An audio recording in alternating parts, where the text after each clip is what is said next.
Chapter 442. The latest chapter of this book is not finished yet. For more exciting content, please scan the QR code below to download the app. Novels are updated faster and more frequently. Millions of novels are free to read. Novels with content that can't be found online are all available here.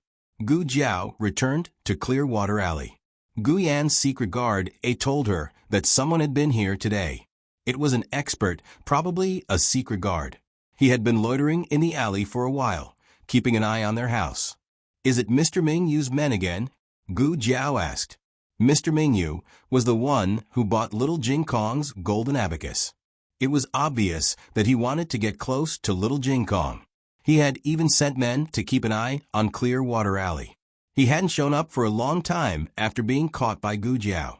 "It's not the same person from last time," said the secret guard. Gu Jiao made an O sound. Then there was no doubt that it was Prince Ning's men. He must have been sent by Prince Ning to find out about Xiao Liulang's whereabouts. Prince Ning also wanted to know if Xiao Liulang had been found, or if he was already hiding at home. "Then did he find Xiao Liulang?" Gu Jiao asked again. Secret guard A said, "No, the young master has been in the study and hasn't come out. That person waited for a while but couldn't find him, so he left." Gu Jiao nodded with satisfaction. "Be careful. Don't let anyone find Xiao Liulang for the next few days." "Yes." Gu Jiao went to the study and opened the small medicine box. She took out gauze and medicine for Xiao Liulang to change his bandages. When she performed the surgery, she felt that it was very successful. However, this guy had learned a lesson from his predecessor.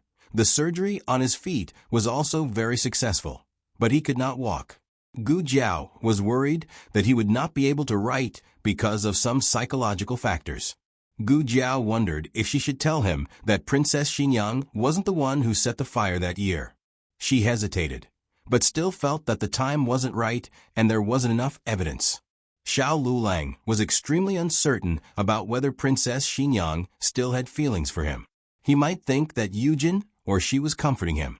There were some things that Princess Xinyang had to tell him personally. He had to take things slowly when it came to matters of the heart. It was better to take care of the king of Ning first. His lethality wasn't any weaker than Grand Concubine Jing's. At the very least, his great-aunt wasn't on Concubine Jing's side. Thinking of her great-aunt, Gu Jiao sighed slightly. It had been raining for several days in a row in the capital. The weather seemed to have turned cold all of a sudden. Gu Jiao put on her autumn clothes. Generally speaking, girls wouldn't grow much after their period, but she was still growing. Xiao Liulang was also growing. The sleeves are shorter again. While Yao Shi was eating, she noticed that the two sleeves could no longer cover their wrists. "Later on, I will put down the sleeves that are tucked in." In fact, it was not just the two of them. Gu Yan had also grown up very quickly. His voice had started to change. His voice had changed later than Gu Xiaoshuan's, but she didn't know if it had changed later than Xiao Liulang's. After all, Xiao Liulang was already 16 or 17 years old when he was brought back to the village. His voice had already changed a while ago. She didn't know if it was because Gu Jiao had the filter of a husband, but she always felt that Xiao Liulang's voice wasn't that bad when he was changing. Now, it had become even more pleasant. It was low, smooth, and had a hint of youthful magnetism. It was especially seductive when he was alone. She never considered that Xiao Liulang was deliberately seducing her. "Eat a bun." Yao Shi picked up a carrot and lamb bun for Gu Yan. "I don't want to eat." Gu Yan was a picky eater. Little Jing Kong opened his eyes wide. His hand, which was holding his spoon, stopped in midair. "Brother Yan, your voice has become so strange." Gu Xiaoshan and Xiao Liulang had also changed their voices before. Gu Xiaoshan still had his voice until now. However, they were already like this when little Jing Kong came to their house. It wasn't too sudden. Gu Yan's voice had changed from a young teenager's to this voice. The change was a little big. Xiao Liulang's voice had changed after his voice changed. However, the change wasn't as big as when he suddenly changed his voice. Therefore, little Jing Kong almost didn't notice the change in his bad brother-in-law. However, He immediately noticed Gu Yan's change. Gu Yan still hadn't adapted to his new voice. He was a little excited and a little embarrassed. He cleared his throat and stuffed a pork bun into little Jing Kong's mouth. "Eat your food." Little Jing Kong wanted to argue with him. However, he suddenly bit into the candy inside. He suddenly felt that eating pork bun was more interesting than exploring Brother Yan's new voice. The sky was clear today. Tsinghua Academy and the Imperial College had a rare holiday. Gu Jiao brought a few men from her family into the palace to visit her great-aunt. Little Jing Kong was a frequent visitor to Renshou Palace. Gu Yan and Gu Xiaoshan rarely came. After all, they were people who needed to attend special classes. They couldn't afford to be hurt. They entered the palace as usual. The token was already covered with dust. Empress Dowager Zhuang was busy reviewing the memorials. Coincidentally, a palace maid knocked her favorite glazed flower lantern into the inkstone. The entire lantern was dirty. The palace maid trembled and knelt down. Eunuch Qin couldn't bear to watch. "If you're unlucky, I can't save you." However, the next second, Fei Chui reported, "Miss Gu and the little boys are here." Eunuch Qin felt that Empress Dowager Zhuang's murderous aura was extinguished. He hurriedly winked at the little palace maid. Okay, you're lucky. Hurry up and leave." Gu Jiao brought a jar of handmade milk dates. She didn't put any sugar. It was the natural sweetness of the dates. It didn't matter if her great-aunt ate a few more. Empress Dowager Zhuang was satisfied with their trip. Empress Dowager Zhuang and Gu Jiao sat in the corridor and ate milk dates. The three of them played in the yard. Gu Xiaoshan didn't always cut wood. He also had mischievous moments, such as now. He even proposed to climb the tree to steal the bird's nest. This proposal was strongly supported by little Jing Kong. Gu Yan didn't want to do it. He couldn't climb up. Empress Dowager Zhuang calmly watched the three of them bicker. Gu Yan, with her eloquent tongue, outsmarted the little carpenter and the little monk. In the end, she successfully dragged the little carpenter into her camp and went fishing. Gu Yan smiled proudly. "Little monk, are you going or not?" Little Jing Kong put his hands on his hips and stamped his feet. "I'm not going." "What nonsense." Cough. Empress Dowager Zhuang was choked by this sudden nonsense. She almost tried to save herself again. Gu Yan narrowed his eyes slightly. "Little guy, you learned to swear? Who did you learn from?" "With Su Kanji." "Ha ha ha." Little Jing Kong stuck out his tongue and made a face. Then he ran away quickly.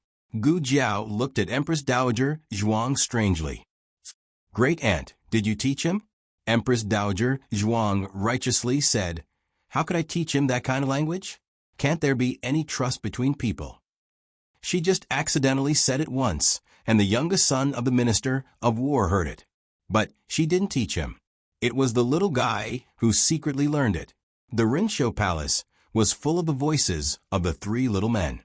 Empress Dowager Zhuang couldn't stand noise before. But after living in the countryside and Bishui Alley for a while, Empress Dowager Zhuang's ability to bear noise was trained.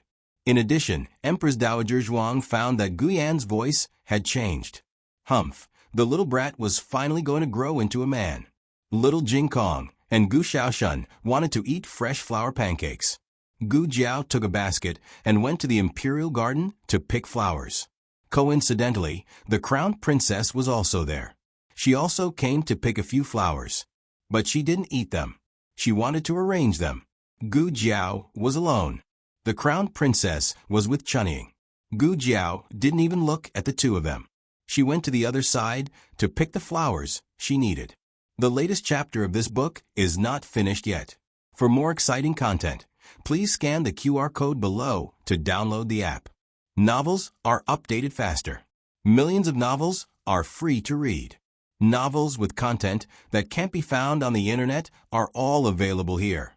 https://www.zhbqg.com/89642_896422826/11008255.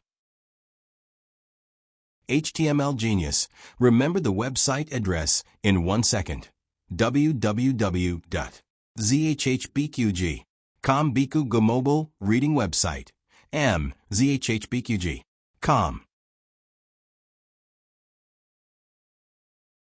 Chapter 443. The newest chapter of this book is not finished yet. For more exciting content, please scan the QR code below to download the app. The novel will be updated even faster. Millions of novels will be read for free. Novels with content that cannot be found online will be available here. The Crown Prince Consort had been ignored by Gu Jiao time and time again. Even if she was made of mud, she would still get angry, much less when she had made such a big fuss in Princess Xian Yang's residence. Even more infuriating was that she had promised Princess Xian Yang that she would not publicize this matter. Only later did she find out that Princess Xian Yang was protecting her because Princess Xian Yang might have already known and acknowledged her as her daughter-in-law. She even lied to her by saying that she was a doctor. The Crown Prince Consort thought about it carefully. The reason she was so angry was not because Gu Jiao had done anything. Instead, it was because she had clearly not done anything, yet she was gradually replacing her position in Princess Xian Yang's heart, stealing away what originally belonged to her. Princess Xian Yang's protection and Ahung's affection. The Crown Prince Consort put the scissors in her hand back into Chun Ying's basket. Walking over, she stood at Gu Jiao's side and faintly asked, "Do you know where Xiao Lulang is?" Gu Jiao cut a flower and calmly said, "What does my husband's whereabouts have to do with you? Have you become addicted to thinking about other people's husbands?" "You." The Crown Prince Consort's expression changed. "Gu Jiao, get out of the way. Do you know who exactly wants to deal with Xiao Lulang? Only I can help him." From beginning to end, the Crown Prince Consort had never wanted to take Xiao Liulang's life. She also did not want to just watch him die. Gu Jiao turned around and gave her a mocking look. "Do you know? Late affection is more worthless than grass." She felt sorry for Xiao Heng. What was he doing earlier? Who exactly caused Xiao Heng's tragedy? In this world, there were two kinds of people who were the most annoying. One was those who committed heinous crimes and had a clear purpose of harming people, such as Prince Ning. The other was those whose crimes were not worthy of death. Their original intention was not to kill people, but they had caused a lot of trouble. Except for themselves, others would be implicated to death by them. The former could still be dealt with according to the law and obtain the satisfaction of the people. The latter, however, could not be killed, and it was unbearable to endure, as if a fishbone was stuck in the throat. However, she had heard that the laws of the Zhao country were different from the laws of her previous life. She didn't know what crime it was for the Crown Princess to seduce Ning Wang. The Crown Prince Consort was completely at a loss for words. She seemed to understand, but she did not seem to understand. She had no feelings for Xiao Lulang, but she had feelings for Xiao Heng. So what Gu Jiao meant was that she admitted that Xiao Lulang was Xiao Heng, and she had exposed that she still had feelings for Xiao Heng? How dare she say such a thing? Wasn't she afraid that she would reveal Xiao Heng's identity? Or was it that she had already seen through that she knew that Xiao Lulang was Xiao Heng? Of course, the most painful thing was that late love is more cheap than grass. Why did she humiliate her like this? Gu Jiao did not care what the Crown Prince Consort thought. After picking the flowers, she left without looking back. The group ate lunch at Rinshou Palace, and Gu Jiao's fresh flour pancakes were quickly snatched up. In the afternoon, the three went to dig out a bird's nest, the kind that was hung up by a hidden guard with a rope. Gu Jiao's next plan was to expose the relationship between Prince Ning and the Crown Prince Consort. Princess Ning's attitude was somewhat thought-provoking. She seemed to know, but also seemed to not know. No matter what, Gu Jiao did not plan to start with Princess Ning. She should let the Crown Prince feel the blow to his soul first. Prince Ning was recuperating these days, but it did not matter. Some things could be fabricated out of thin air. After the first class in the afternoon, Gu Chengfeng went to the outhouse. Suddenly, a gerfalcon flapped its wings and landed on his shoulder. It covered its bird head with one wing and patted the back of his head with the other. Then, it arrogantly stretched out a bird's claw. Gu Chengfeng. To be honest, this girl might as well catch him herself. Why did she always have a bird run errands? As usual, there was a note tied to Little Nine's leg. On the note, there was a drawing of a bloody knife. East Palace, come quickly. Gu Chengfeng's mouth twitched. He swore that if they were going to rob the crown prince's treasury, he would get half of it. Unfortunately, Gu Chengfeng was disappointed.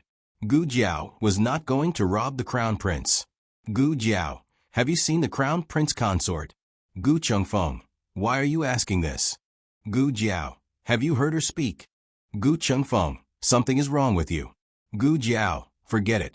It doesn't matter if you have heard her speak or not. Let's hear it again. Then, Gu Chengfeng was dragged to the East Palace by a small hand. Gu Jiao went in openly, and Gu Chengfeng was thrown in openly by her. As for whether they would be discovered by the experts in the East Palace, it would depend on Gu Chengfeng's ability. Gu Chengfeng, who almost fell flat on his face, gritted his teeth. This damn girl. What are you doing here? The crown prince consort looked coldly at Gu Jiao, who was being let in. She was arranging flowers in the warm room, and the table was covered with scattered branches and petals. Gu Jiao sat cross-legged across from her. I came to talk to you. The crown prince consort cut a peony. What is there to talk about between you and me? Gu Jiao said, there is nothing to talk about. The crown prince consort. She had never seen such a... The crown prince consort racked her brains, but couldn't think of a suitable word to describe Gu Jiao. She cut another flower and said to Gu Jiao, I don't care what you have heard outside, but I am not the one who harmed Xiao Lulang. I didn't send people to capture him, and I also hope to find him as soon as possible. However, the storm is not over yet, so it is not a bad thing for him to avoid it for now. You can avoid it for a while, but you can't avoid it forever. You have to think of a way to deal with it. Very good, continue, Gu Jiao said. The crown prince consort stilled. She was a bit suspicious whether Gu Jiao understood the implied meaning in her words. She looked at Gu Jiao. Gu Jiao didn't seem to be listening seriously, but Gu Jiao clearly expressed that she wanted her to continue. The crown prince consort frowned slightly. If you don't want to listen, Gu Jiao said, I want to say more, so that Gu Chengfeng could hear more accurately. On the roof, Gu Chengfeng rolled his eyes.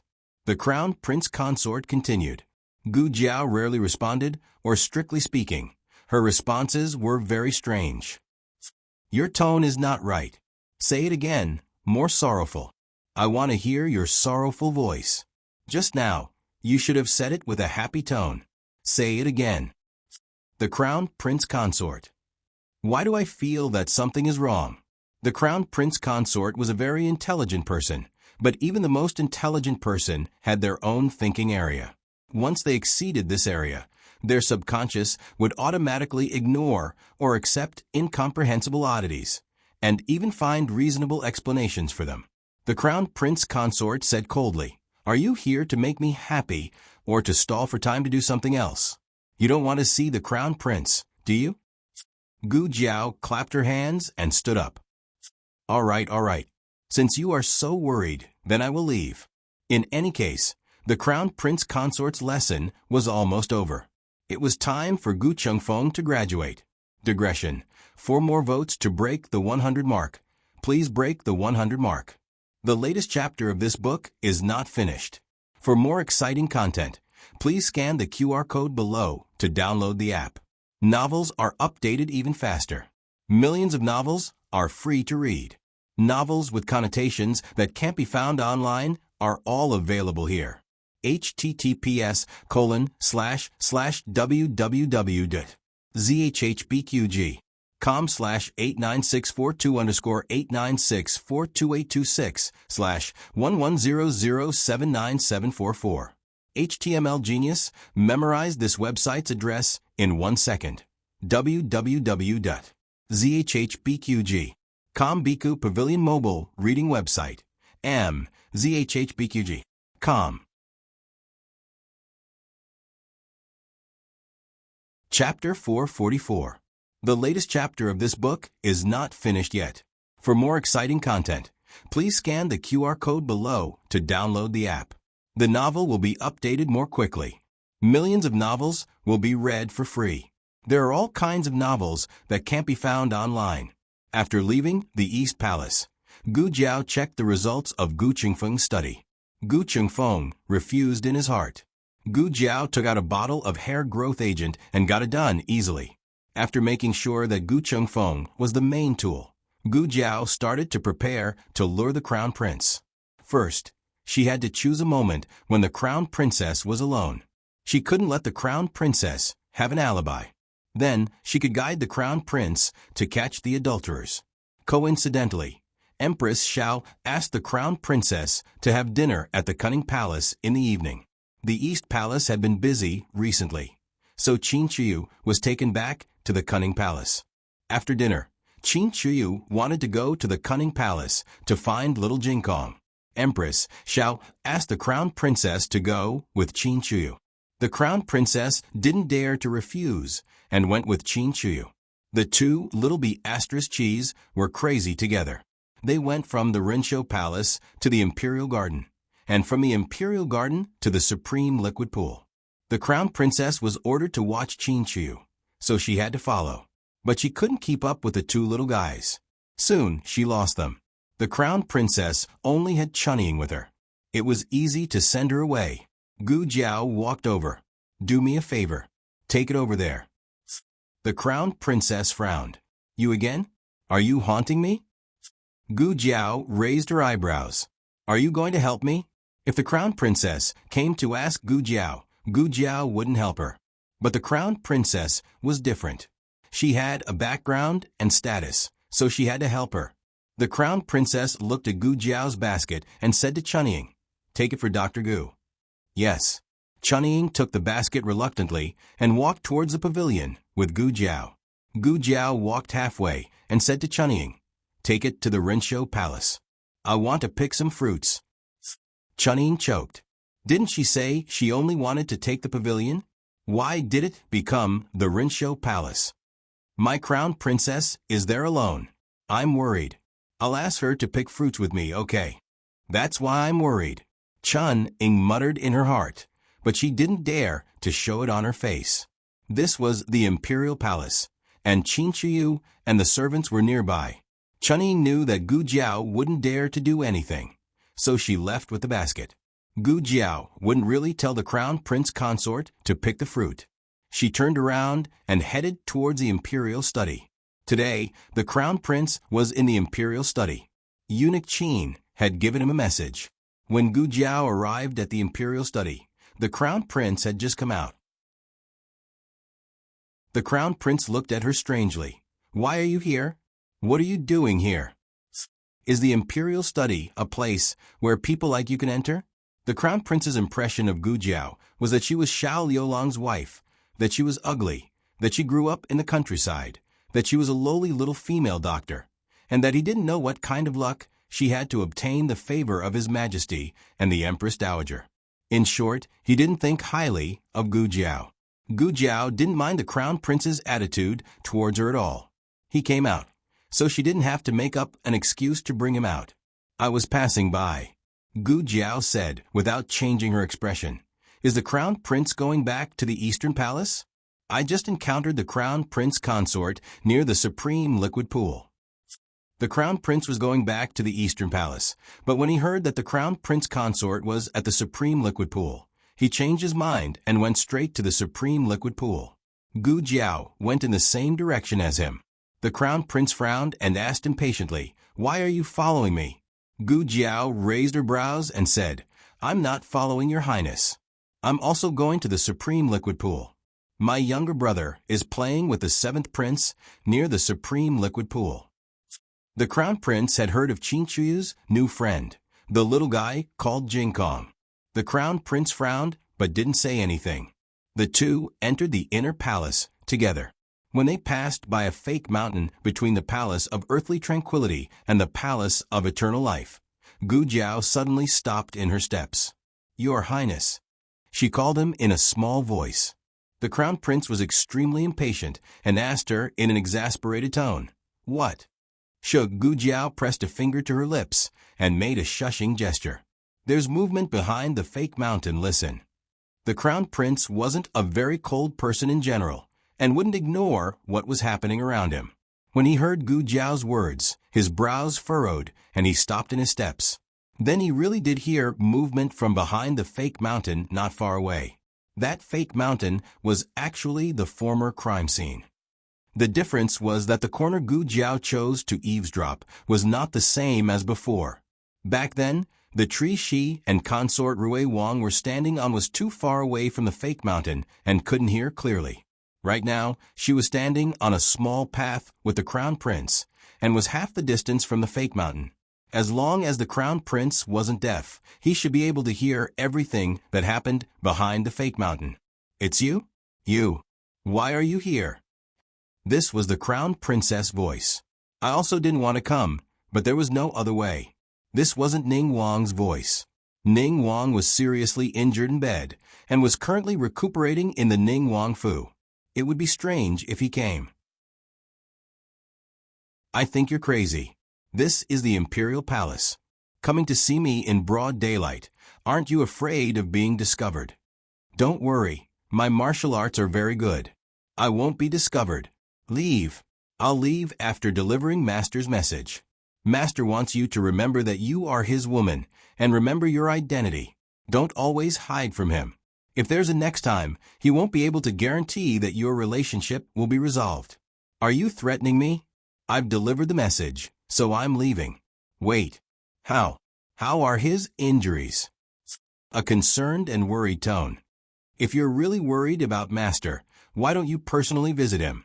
You haven't seen Master in so long. Don't you miss him? She sighed bitterly. What's the use of missing him? Can I leave the Imperial Palace whenever I want? What if people suspect me? Don't worry. As long as you want, Master will arrange it for you. Actually, there was nothing else when she asked about his injuries. The last few sentences were improvised by Gu Qingfeng. He added random lines again. Gu Jiao had been observing the Crown Prince's expression from beginning to end. The Crown Prince didn't react at all when he heard the first two sentences, but he frowned slightly when he heard the third sentence. And when he heard the words, I'll leave after delivering Master's message, his frown deepened. He was clearly a bit angry. No, this was his reaction after being cuckolded? Wasn't it a bit wrong? With the Crown Prince's feelings for Wen Linlang, he should have drawn his sword and charged forward. If he didn't kill Wen Linlang, he would have killed that adulterer or both of them. But he didn't. Gu Jiao asked strangely, Crown Prince, did you recognize that person's voice just now? The Crown Prince snorted coldly. How could I recognize it? I don't know him. Gu Jiao gaped. You don't know him? Don't you think the voice just now was a bit familiar? It sounded like the Crown Princess, wasn't it? Familiar? The Crown Prince thought carefully and said, I think so. It sounded a bit like Lin Lang's voice, but it's still a far cry. Gu Jiao. How did he recognize it? Or was this man's trust in the Crown Princess so blind that it was unshakable? Moreover, Lin Lang wouldn't betray me, the Crown Prince said. As expected, it was the latter. Crown Prince, oh Crown Prince, you're really blind and green. The original plan was for the Crown Prince to hear Wen Linlang's voice and suspect that she had an ambiguous relationship with a man outside the palace. Gu Jiao would then secretly throw out some false evidence to point at Prince Ning. As long as the crime of having an affair with the Crown Princess was confirmed, Prince Ning would be powerless. Who would have expected that the Crown Prince, this pig of a teammate, would be so useless? Gu Jiao didn't want to pay attention to him anymore. The Crown Prince said coldly, I have to go and see who dares to cause trouble in the harem here. Go, go, go. It would be strange if I could see. Of course, the Crown Prince couldn't watch. After Gu Qingfeng finished his performance, he used his qinggong to leave. The Crown Prince clenched his fists. Damn it, I will definitely investigate this thoroughly. Gu Jiao rolled her eyes. The first plan was ruined. It didn't take long for the news to reach King Ning's ears. Ever since Gu Jiao beat him up, Prince Ning secretly sent people to keep an eye on Gu Jiao's movements. Prince Ning was drinking medicine and narrowed his eyes when he heard this. She really took the crown prince to catch the adulterers? Chi Fei said, it should be to catch the adulterers. I don't know where she found someone with excellent vocal skills to imitate the crown princess's voice. That person was wearing a mask, so this subordinate doesn't know who he is. Prince Ning sneered. You think you can compete with me with this little trick? Continue to keep an eye on her. Yes. After keeping an eye on Gu Jiao for the past few days, Prince Ning had gained a lot. Unknowingly, it was the end of the month. Prince Ning recovered from his injuries and entered the palace to pay respects to the emperor. Gu Jiao and the crown prince were also there. Gu Jiao came to take the emperor's pulse, while the crown prince came to report to the emperor on the progress of the investigation into Xiao Liulang's whereabouts. After so long, there was still no news of Xiao Liulang. The crown prince and the emperor began to speculate whether Xiao Liulang had met with a mishap. Gu Jiao had been to Huaqing Palace many times, so the emperor understood that she was also anxious to know Xiao Liulang's whereabouts. The emperor didn't dare to tell Gu Jiao his speculations, fearing that Gu Jiao would be upset and unable to bear it. Because of Xiao Liulang's matter, the emperor's heart was heavy, so he didn't look very happy when he saw the recovered Prince Ning. This son is fine. In a while, I will go with second brother to find Xiao Xiuzhuan. The emperor sighed. He had just recovered from his injuries and should be resting in bed, but the emperor didn't reject Prince Ning's suggestion. He really wanted to find Xiao Liulang as soon as possible, even if it was just a corpse. Right, did you catch the assassin who ambushed you last time? Prince Ning glanced at Gu Jiao without leaving a trace. Gu Jiao didn't look guilty at all. Prince Ning's mouth twitched, and he said to the emperor, replying to Imperial Father, not at the moment. The emperor coldly said, continue the investigation. Assassinating a prince right under the emperor's nose. I'm afraid it's an act of rebellion. Prince Ning said, this matter has already been handed over to the capital government. I believe there will be news soon. Gu Jiao's expression didn't change at all. She withdrew the hand that was taking the emperor's pulse. Your Majesty, your liver has been very hot recently. Your diet should be lighter. Eunuch Wei said, His Majesty can't eat at all recently. Miss Gu, please help persuade His Majesty. This old servant's words are useless.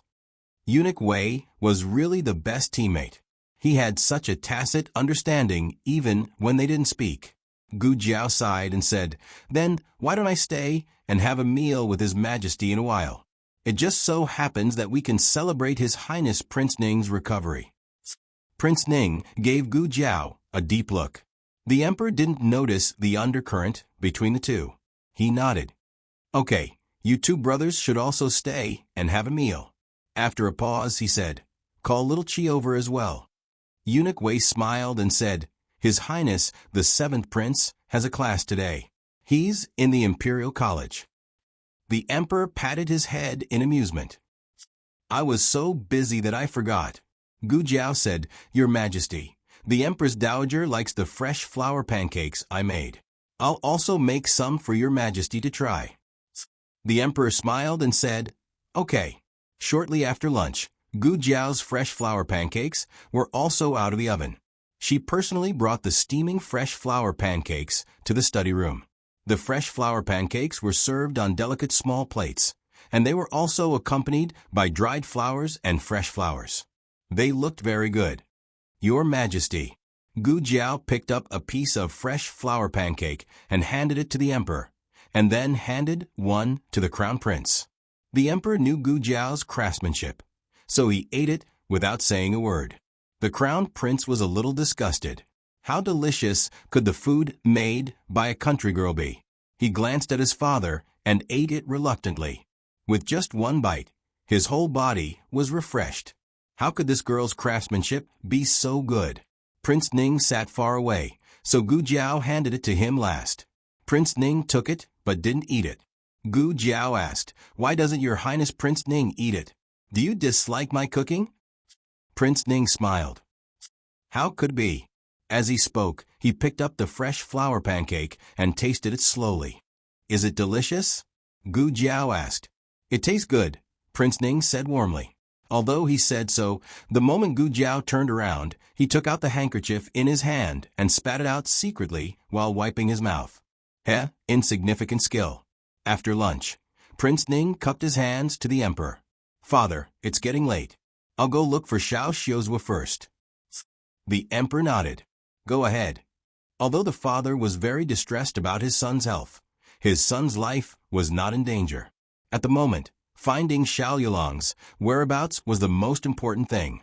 Since Prince Ning had gone to look for him, the crown prince naturally couldn't fall behind. He also stood up and cupped his hands to the emperor. Father, I'll go too. Okay. Be careful on the way. The emperor was a little worried that the expert who secretly injured Prince Ning would come back. Your Majesty, I'll go back too, Gu Jiao said. The emperor nodded. All right, you can go. Gu Jiao left Pure Flower's palace with a small basket on her back. She first went to Renshou Palace to say goodbye to her great-aunt. Her great-aunt packed a few snacks from the imperial kitchen for her. Gu Jiao left the palace with the snacks. To her surprise, Prince Ning was waiting for her at the palace gates. Dr. Gu, His Highness Prince Ning requests your presence. Prince Ning's coachman walked over and said politely to Gu Jiao. Gu Jiao glanced sideways at Prince Ning's carriage. Prince Ning lifted the curtains and gave Gu Jiao a gentle smile. Dr. Gu isn't sitting in this prince's carriage. Could it be that you're afraid this prince will harm you? Gu Jiao didn't say anything and strode into the carriage. She didn't pay attention to her bearing like other women. Her every movement exuded the heroic spirit of a youth. Prince Ning smiled faintly. This prince admires Dr. Gu's courage. Gu Jiao found a seat next to Prince Ning and sat down. She said carelessly, I should be the one saying that to Prince Ning. Oh. Prince Ning looked at her with amusement. Just because you were lucky enough to sneak attack this prince once? That was only because this prince wasn't on guard. If we really fought, you wouldn't be this prince's match. Gu Jiao didn't say anything. Prince Ning took it as her tacit agreement. After the carriage traveled for a while, Gu Jiao suddenly said, Your Highness Prince Ning, do you feel uncomfortable anywhere? The latest chapter of this book is not finished yet. For more exciting content, please scan the QR code below to download the app. Novels are updated even faster. Millions of novels are free to read. Novels with content that can't be found online are all available here. https://www.zhbqg.com/89642_8964286/1100569000. HTML Genius memorized this website's address in 1 second. www.zhbqg.com Bqg mobile reading website. zhbqg.com.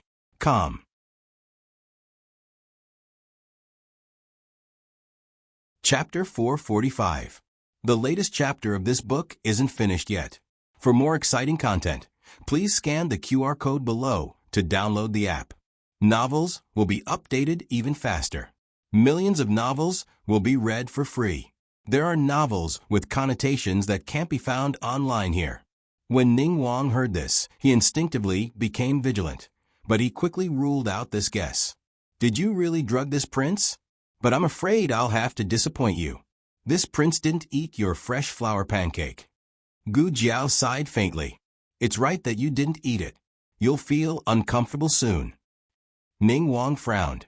Before he could ask her why she said this, a strange feeling suddenly flashed through his body, and his heart started to panic. He quickly sank his qi into his dantian, planning to use his internal energy to suppress that strange feeling. But when he used his internal energy, he discovered that his internal energy had weakened by quite a bit. From his experience, his internal energy wouldn't decrease in an instant. It was most likely dissipating a long time ago. It was just that he hadn't used his martial arts, so he hadn't noticed it. He looked at her, his expression cold. What did you do to this prince? I drugged you, said Gu Jiao in a natural and unrestrained manner. Ning Wang said, Impossible. This prince didn't swallow the thing you gave me. He didn't ask why the emperor and crown prince were fine after eating her fresh flour pancake. After all, the poison didn't have to be on all the fresh flour pancakes. She was the one who gave him the fresh flour pancake, so it was entirely possible that she put it on the fresh flour pancake she gave him, or on the tableware he used. Gu Jiao raised her eyebrows. What did I say just now? You said just now. Ning Wang carefully recalled Gu Jiao's words. It's right that you didn't eat it. You'll feel uncomfortable soon. Ning Wang's expression changed. Gu Jiao tilted her head to look at him. Have you thought it through? Ning Wang was about to explode from anger, but he was also about to be shocked silly. He never expected this lass to be so roundabout and bold. She actually poisoned everyone in Pure Flower's palace. That's right, not only was he poisoned, but the crown prince and imperial father were also poisoned. It's just that she put the antidote in the flour pancake in advance, so the person who ate the flour pancake would be safe and sound. The crown prince had eaten a few large plates, so she knew that he was full of energy now. And because he was on guard against her, or rather, she was luring him to be on guard against her, deliberately saying those words to provoke him, he successfully avoided the antidote. Very good. Gu Jiao, you're very good. Prince Ning had never thought that he would be defeated by the same person twice. Moreover, compared to being beaten up, losing to her in terms of intelligence was the true humiliation. Chief A, he shouted. There was no response. Stop shouting. Your men have all been knocked out. Gu Jiao pointed at the tightly closed curtains. But the coachman belongs to your family. You can ask him to stop the carriage. What was the point of stopping? Would he be able to defeat Gu Jiao when he was drugged? Or would his driver be able to defeat Gu Jiao? King Ning said coldly, What drug did you give me? Knockout drug. Gu Jiao said. To be honest, Prince Ning could hold on until now, which was much longer than she imagined, which showed that his internal strength was very profound. Well, she also wanted internal strength. Prince Ning narrowed his eyes at her. What are you going to do to me? Gu Jiao blinked. Guess? Prince Ning took a deep look at her, and then he smiled coldly. The anger and uneasiness just now seemed to disappear in an instant, and he became arrogant and disdainful. Prince Ning said, Gu Jiao, do you really think that I can't see through your little tricks? Do you really think that I'm just recuperating in my mansion these days? Gu Jiao said, Oh, you investigated me. What did you find? What you are most worried about, I found that. Prince Ning's lips curled up. This prince knows what you are planning. You want to drug this prince so that this prince will do something unforgivable to the crown prince consort, and then be caught by the crown prince. Huh? He sneered. So naive, Dr. Gu. Do you really think that you can knock out this king's subordinates so easily?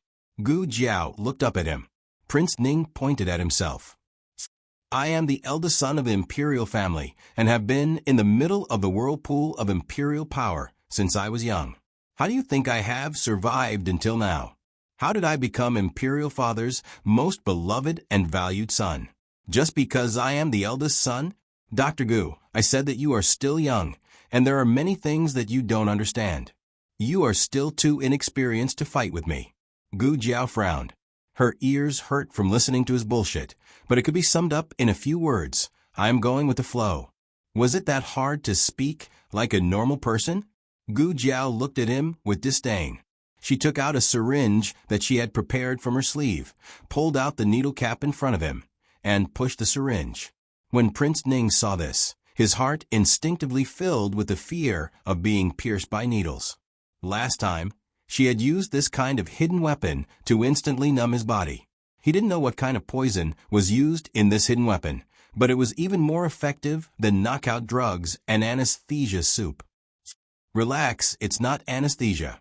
Gu Jiao calmly said before curling her lips, it's a hallucinogen. Hallucinogens were a type of drug. In her previous life, they were mainly used to train assassins or to extort confessions from members of enemy organizations. People who were injected with hallucinogens would lose consciousness and have weak wills.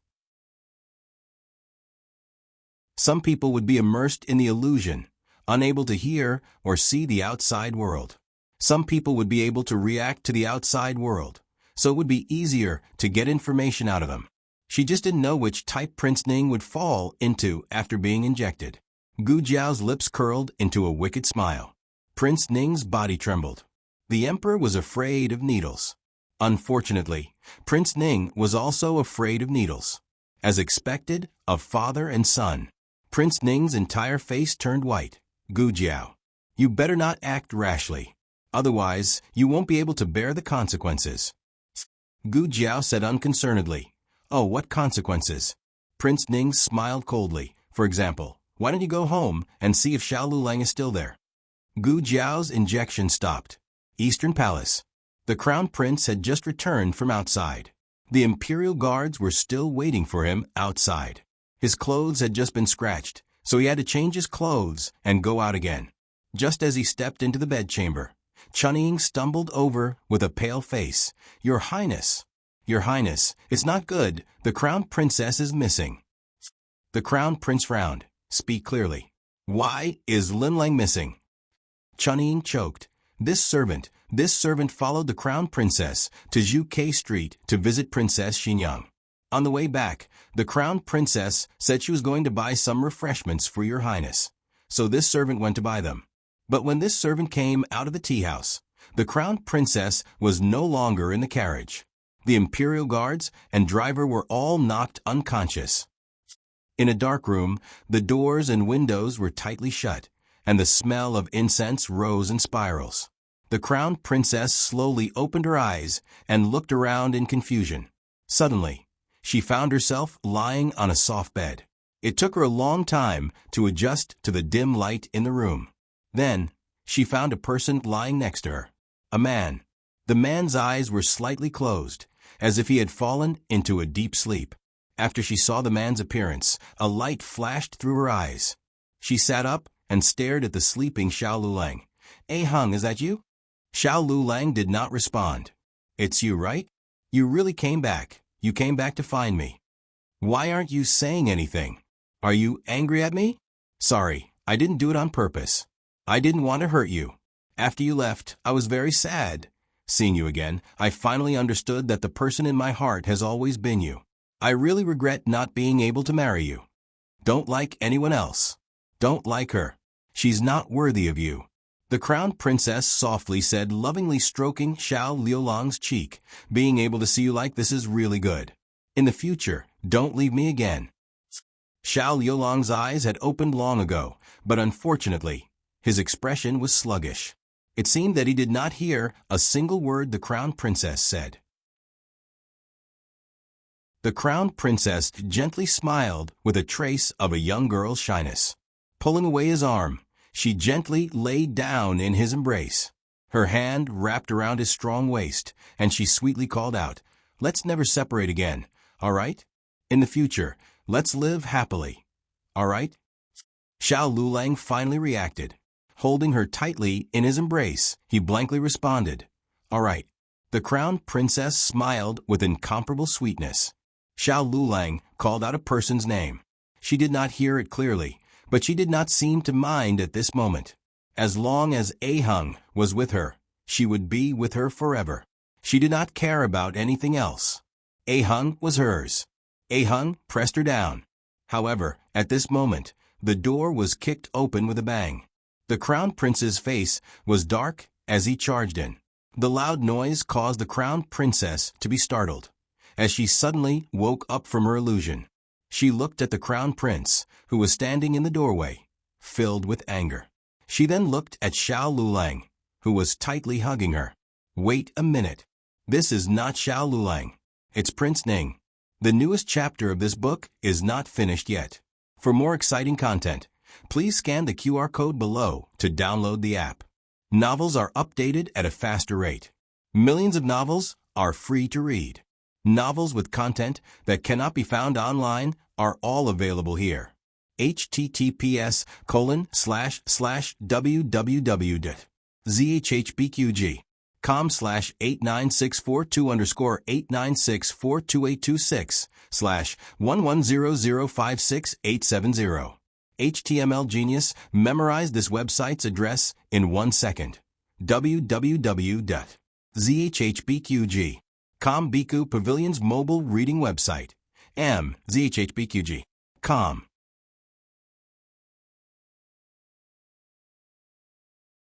Chapter 446. The newest chapter of this book is not finished yet. For more exciting content, please scan the QR code below to download the app. Novels are updated even faster. Millions of novels are free to read. Novels with connotations that cannot be found online are all available here. The Crown Princess face turned pale. How could it be like this? Was it not Xiao Lulang? No, it should not be Ahung, right? How could it become Prince Ning? Her first reaction was to stare at the adulterer on the bed. The Crown Prince's gaze became even colder. The Crown Prince's throat was filled with a metallic sweetness. He felt that he was on the verge of collapse. He fiercely pinched himself. This was not a dream. This was real. This was King real.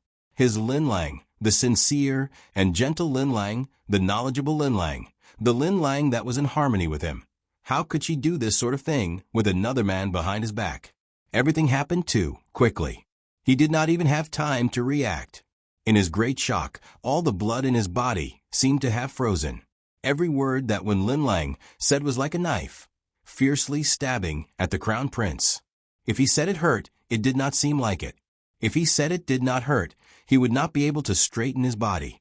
The Crown Prince's eyes turned red. He staggered and crashed into the wooden door behind him. With another loud sound, the Crown Princess finally recovered from her shock of Xiao Lulang becoming Prince Ning.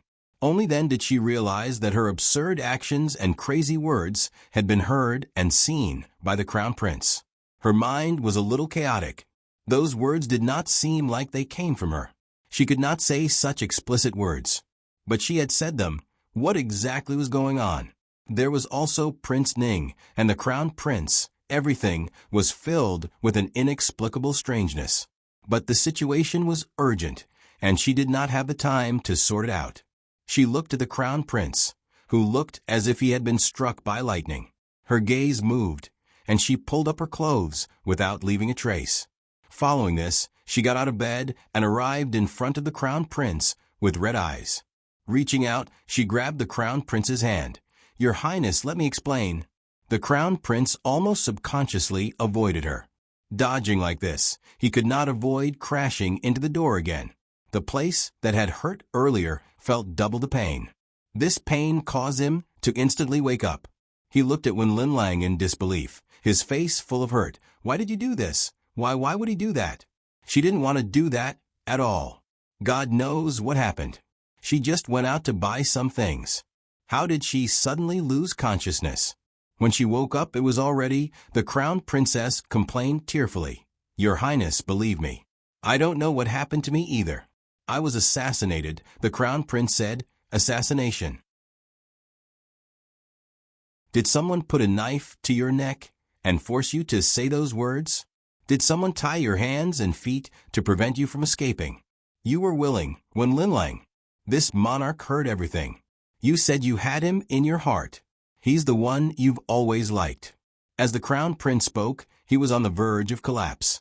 He was born as the Empress's legitimate son and had unparalleled nobility.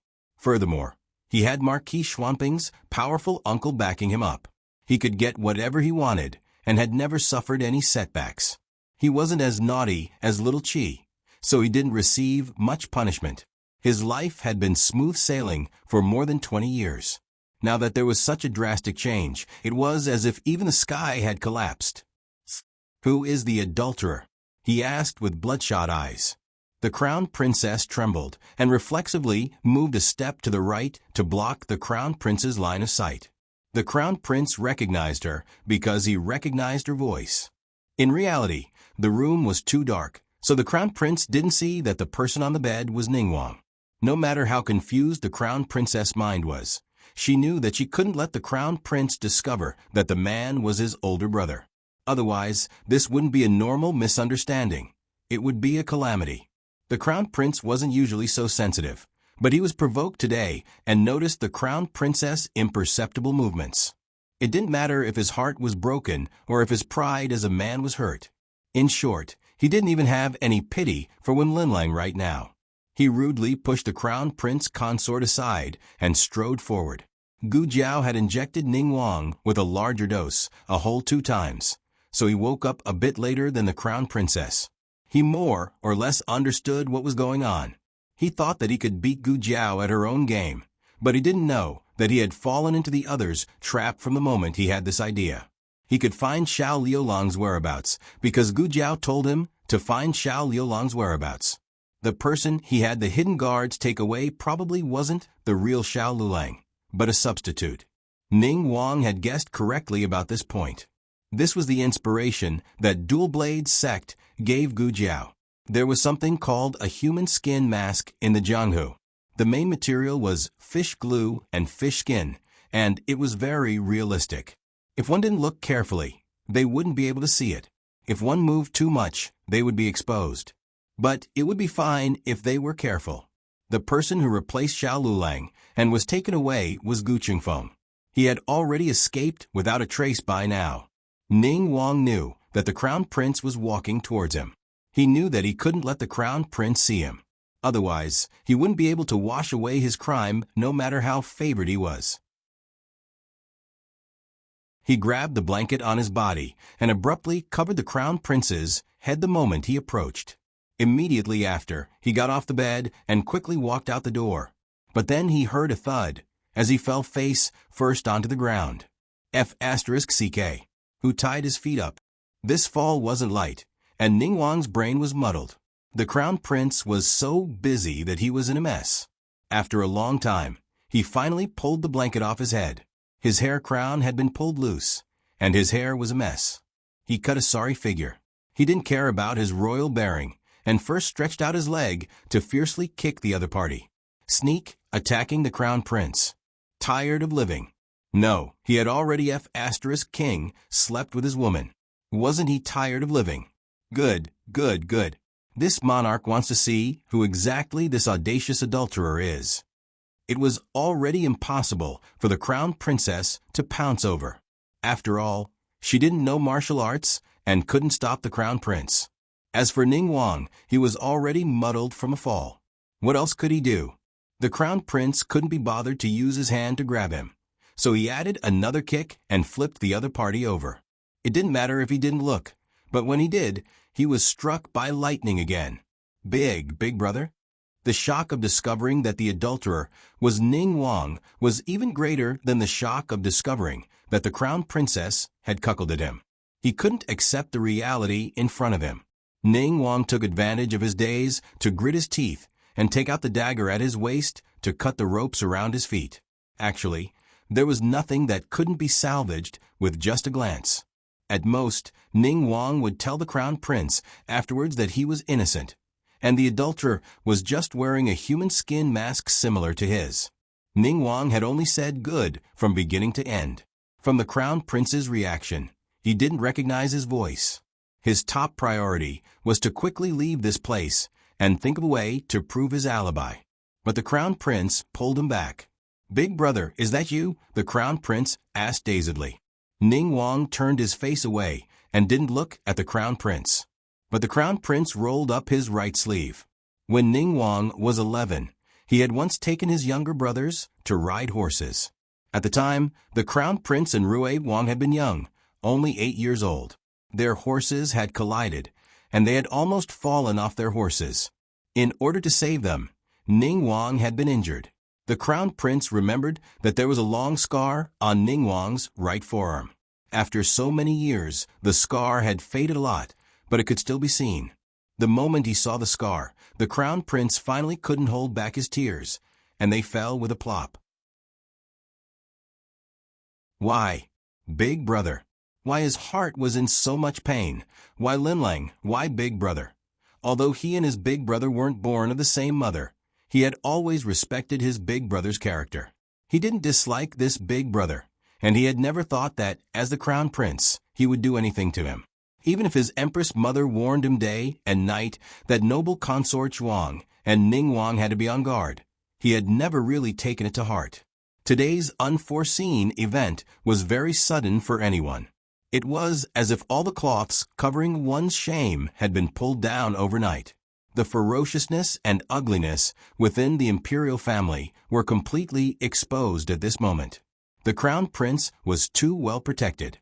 The only thing he had done in his life was to have a private affair with Wen Linlang.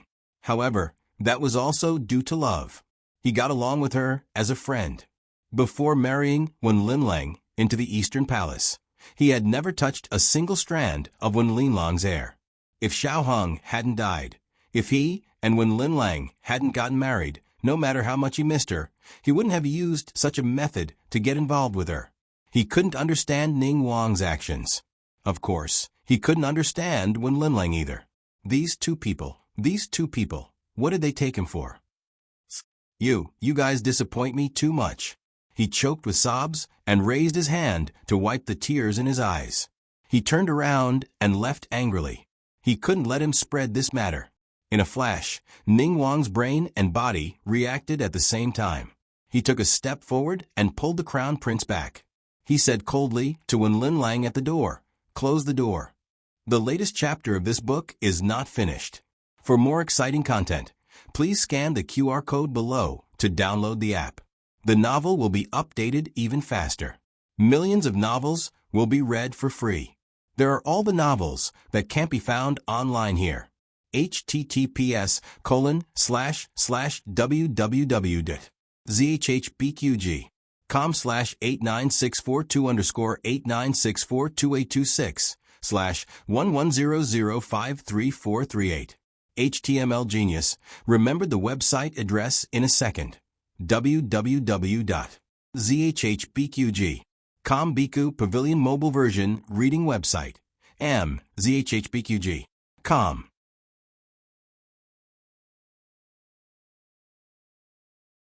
Chapter 447. The latest chapter of this book is not finished yet. For more exciting content, please scan the QR code below to download the app. Novels are updated even faster. Millions of novels are free to read. Novels with content that can't be found online are all available here. The Crown Princess expression changed. "What do you want to do?" Prince Ning said with a fierce gaze. "He knows about us. If he speaks of this, you know the consequences." The Crown Princess, of course she knew. It wasn't her first day marrying into the imperial family. She had memorized the imperial family's laws and was familiar with them. Adultery in the imperial family was a major crime. A light punishment would be imprisonment. A heavy punishment would be stripping her of her status and demoting her to a commoner.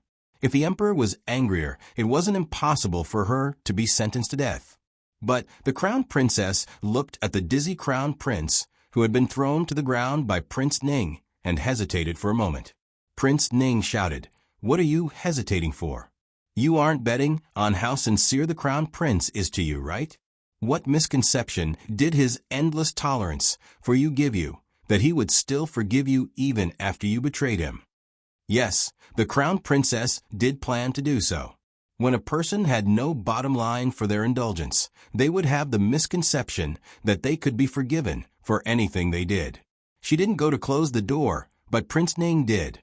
The door closed behind her with a bang. Her pupils contracted violently as she looked at him in disbelief. "Do you know what you are doing?" Prince Ning came to her and looked down at her. "Wen Linlang, you and this prince have been in the same boat for a long time. You can't wash your hands clean and can't escape." Wen Linlang shook her head in a daze. Tears flashed in her eyes, either because of resistance or fear. She shouldn't have come to this step. She was the most talented woman in the Zhao kingdom. She had unparalleled intelligence and an alluring appearance. She wasn't a fish in a pond. One day, she would transform into a dragon and become a dragon among men. "All right, Linlang, if you can't do it, this prince won't force you. Hurry and leave. Let this prince take care of the aftermath." Prince Ning's tone suddenly became gentle. He held the crown prince consort's shoulder and gazed deeply at her. Holding her hand, he said, "It was this prince's lack of consideration. Your hands shouldn't have done these things. They are clean." The crowned princess's eyelashes trembled slightly. King Ning said, "You may leave." The crowned princess opened her mouth. "You," Prince Ning glanced at the crown prince, who was struggling to hold his head, and said, "He's about to wake up. Trust me, I will do everything cleanly and won't implicate you. Go back to the palace immediately and don't worry about anything else." Tears welled up in the crown princess's eyes. Prince Ning smiled. "Trust me this time, hmm?" The crown prince consort pulled her hand back. Holding back her tears, she turned around and dazedly walked towards the door. Behind him, the sound of the crown prince's stumbling footsteps could be heard. She closed her eyes as tears rolled down her cheeks. Prince Ning's voice rang out slowly, "Second brother. Ever since you were young, Big Brother has always given in to you. The position of crown prince was given to you, the Eastern Palace was given to you, the famous bow that you liked, and the Fergana horse that you loved. Wouldn't it have been better if you had just left? Why did you check Big Brother's arm? Do you know that you're making things difficult for Big Brother?" The crown prince felt dizzy. He knew a little martial arts, but he was not very proficient in it. Even if the medicinal effects still remained in Prince Ning's body, he could still easily crush him. The crown prince faintly heard Prince Ning's words, but his brain could not react. Prince Ning took off the crown prince's token and took out the money. He picked up the dagger that had fallen to the ground. "Sorry, second brother. Big Brother has given in to you for so many years. It's time for you to give in to Big Brother this time." As he spoke, he gripped the dagger tightly and stabbed it towards the crown prince's neck. In the blink of an eye, a stool smashed towards his head with great force. Caught off guard, he was smashed to the ground. The crown prince consort threw away the stool in her hands and helped the crown prince up. Your Highness, wake up." The crown prince had been thrown quite badly by Prince Ning. When he opened his eyes, his entire head was in pain. The crown prince consort pulled him up and put his arm on her shoulder. She supported him as they walked out step by step. But before they could walk a few steps, the back of the crown prince consort's head was suddenly grabbed by a large hand. She screamed and was pulled into Prince Ning's arms. Without her support, the crown prince fell to the ground with a thud. Prince Ning looked at Wen Linlang with blazing eyes. "Wen Linlang, you dare to betray this prince? Do you know what the consequences of betraying this prince are?" The crown prince consort felt as if her scalp was about to be pulled off by him. She was in so much pain that tears kept flowing. But her words were not polite at all. "I'm not the only one who betrayed you. Didn't Princess Consort Ning also betray you? She colluded with Gu Jiao to go against you. Did you also punish her like this?" Prince Ning, of course not. He did not touch a single finger of Chuyu. Prince Ning and Chuyu had gotten married 5 years ago. At that time, Prince Ning was 21 and Chuyu was 18. They were both at the most beautiful age of their lives. Unfortunately, Prince Ning already had Wen Linlang in his heart. The graceful dance in the 100 Flowers Pavilion and the hearty game of chess in the Imperial Study. The young girl was astonishingly talented and beautiful. She had long entered his eyes. "Your Highness, did you not bring an umbrella? This is for you." The young girl had bright eyes and white teeth. Her voice was like the sounds of nature. Her smile was warm, and her eyes were clean and pure. When she looked at him, there seemed to be light in the depths of her eyes. When she left, her mischievous smile was so innocent that it captured his entire heart. It was a long time before he found out that she was Xiaoheng's fiancée. Prince Ning said coldly, "She did not provoke me." The crown prince consort looked at him with pity. "Who do you think gave me that umbrella back then?" "It was Chuyu. She told me to bring it to you." The Chu family's daughter had taken a fancy to Prince Ning, who had no fate with the throne. She had rejected many marriage proposals and married into Prince Ning's estate. In the end, it was a miscalculation. It was not appropriate to say that Wen Linlang really did not have any feelings for Prince Ning. Otherwise, she could have completely refused to bring an umbrella for Prince Ning. But it was also not entirely correct to say that she had too many thoughts. She was just used to winning people's hearts. She did not expect Prince Ning's heart to be poisonous. This man was not as gentle and harmless as he looked on the surface. He was a smiling tiger with a knife hidden behind his smile. When she realized this, it was already too late for her to withdraw. The Crown Prince Consort's words stunned Prince Ning for a moment. If it was not such a critical moment, he might have been stunned for even longer. He quickly came back to his senses. He grabbed the Crown Prince Consort's hand and forced the dagger into her hand. Fine. Since you are not willing to leave, why don't you do it yourself? The Crown Prince Consort struggled to shake her head.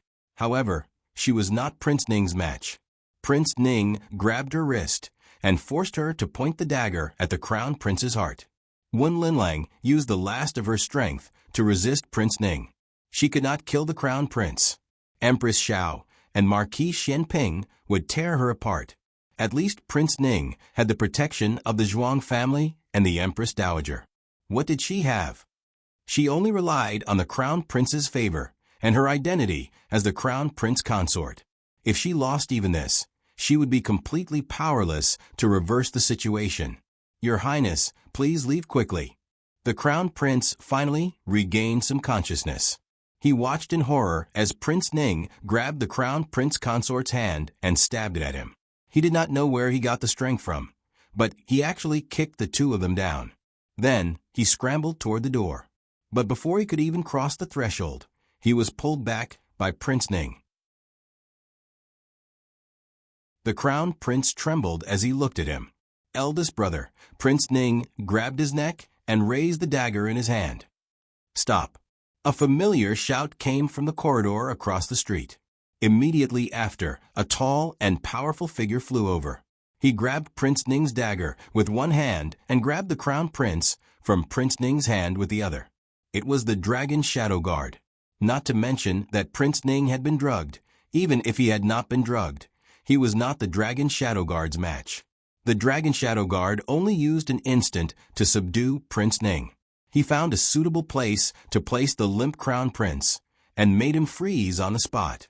The Emperor walked in with an ashen face. Eunuch Wei and Gu Jiao entered with him.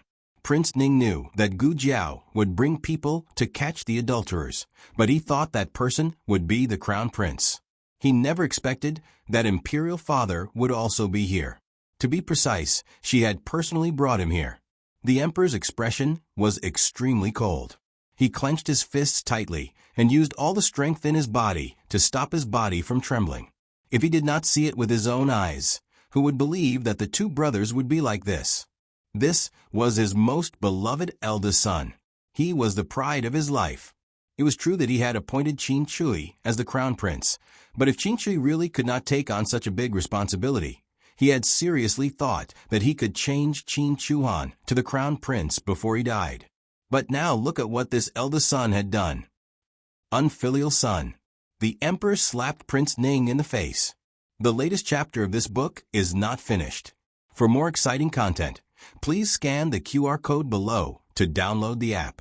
The novel is more complete and updated faster. Millions of novels are free to read. There are all the novels that can't be found online here. https://www.zhbqg.com/89642_89642826/110030128. HTML Genius. Memorize the website address in a second. www.zhbqg.com Biku Pavilion Mobile Version Reading Website. zhbqg.com.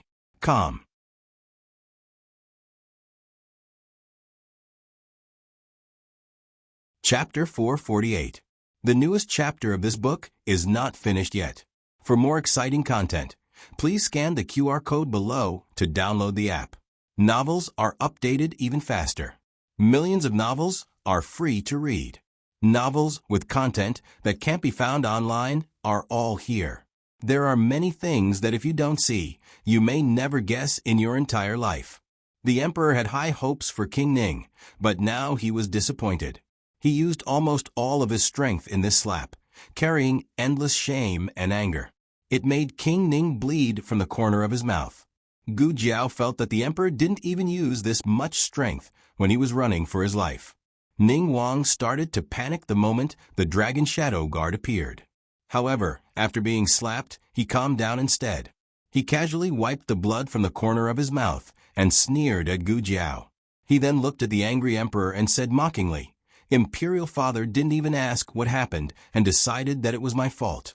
Is Imperial Father teaching his son a lesson or protecting his dignity as the emperor in front of outsiders?" The emperor was not so vain. He admitted that it was embarrassing for the little divine doctor to see this. But if the little divine doctor didn't see it, wouldn't he be embarrassed? This eldest son actually thought that he was just protecting his dignity as the emperor. His eldest son had killed his own brother. So what dignity did he have? After that slap, the emperor had used up all of his strength. After being scolded by this unfilial son, he almost fell down on the spot. He tried to stabilize himself and looked at him with disappointment and anger. Jean will ask you the truth of the matter, but no matter what difficulties you have, it is not a reason for you to draw your sword against your brother. King Ning clenched his fists. He looked at Gu Jiao, who was enjoying the show, and his lips curled in mockery. "Are you satisfied with the current situation?" The emperor naturally heard these words, and his brows furrowed. Gu Jiao looked at the bruised and swollen King Ning and said, "It's okay. It would be better if you fell more miserably." King Ning and the crown prince were brought back to the imperial palace. Because the crown prince's injuries were serious, the emperor had Gu Jiao accompany him to treat the crown prince. The crown princess was also brought back. When the emperor arrived at the scene, he only saw the scene of Prince Ning attacking the crown prince. He did not know about the dispute between the three of them, but he would soon know. Gu Jiao would treat the crown prince with great care. Ning Wang was imprisoned in Pure Flower's palace by the emperor. The emperor didn't interrogate him for the time being, not because he didn't have the heart to, but because he collapsed as soon as he returned to the palace. He hadn't completely fainted, but after the upheaval, he was suddenly mentally and physically exhausted, and could no longer support his dragon body. Eunuch Wei's heart ached as he helped the emperor onto the dragon bed. "Your Majesty, don't be sad. Don't be angry and harm your body." These were just words of comfort. How could he, the emperor father, not be sad when his two sons fought like this? How could he not be angry? Even if I have long known that the imperial family has no brothers, and that brothers are fickle, I still hope that the brothers can have a bit of brotherly love between ordinary people. In the end, is it my wishful thinking? The emperor closed his eyes in pain. In just half a day, he seemed to have aged several decades, and his entire being was shrouded in the vicissitudes of old age. Eunuch Wei sighed. "Your Majesty, the brothers of the imperial family were never just brothers. His Majesty had also gotten rid of a group of brothers to ascend to the throne. However, because of Empress Dowager Zhuang's help, the methods that needed to be used were used by Empress Dowager Zhuang. The evil that needed to be done was done by Empress Dowager Zhuang. His Majesty had ascended to the throne by lying down. Even so, His Majesty's brothers had either died or been demoted. His Majesty was more or less aware of how many truly wealthy and idle princes there were. In the imperial family, the most extravagant thing one could hope for was affection. Affection between husband and wife, affection between brothers, and even affection between father and son. Eunuch Wei swallowed those useless words and bluntly said, "Your Majesty, it's better to discover it earlier than later." The emperor was in the prime of his life. If there really was discord between brothers, he could think of a way to resolve it. If he went, one son would ascend to the throne while the other son would rebel. That would truly be powerless to reverse the situation. How did the previous dynasty perish? Wasn't it because Su Wang was dissatisfied with the crown prince's ascension and raised troops to rebel? In the end, the crown prince was indeed killed by Su Wang, and Su Wang himself was greatly injured. In the end, the current dynasty's Emperor Taizu took advantage of the loophole and reaped the benefits. The country cannot be ruined in Zhan's hands. You're right. Now that we've discovered it, there is still room to turn things around. As for what room it was, the emperor didn't say. He himself didn't know. The Empress Dowager, he was silent for a moment before saying, "Don't say it yet. Wait until Zhen has investigated thoroughly before personally telling Imperial Mother." He sighed. "Call Ning Wang over."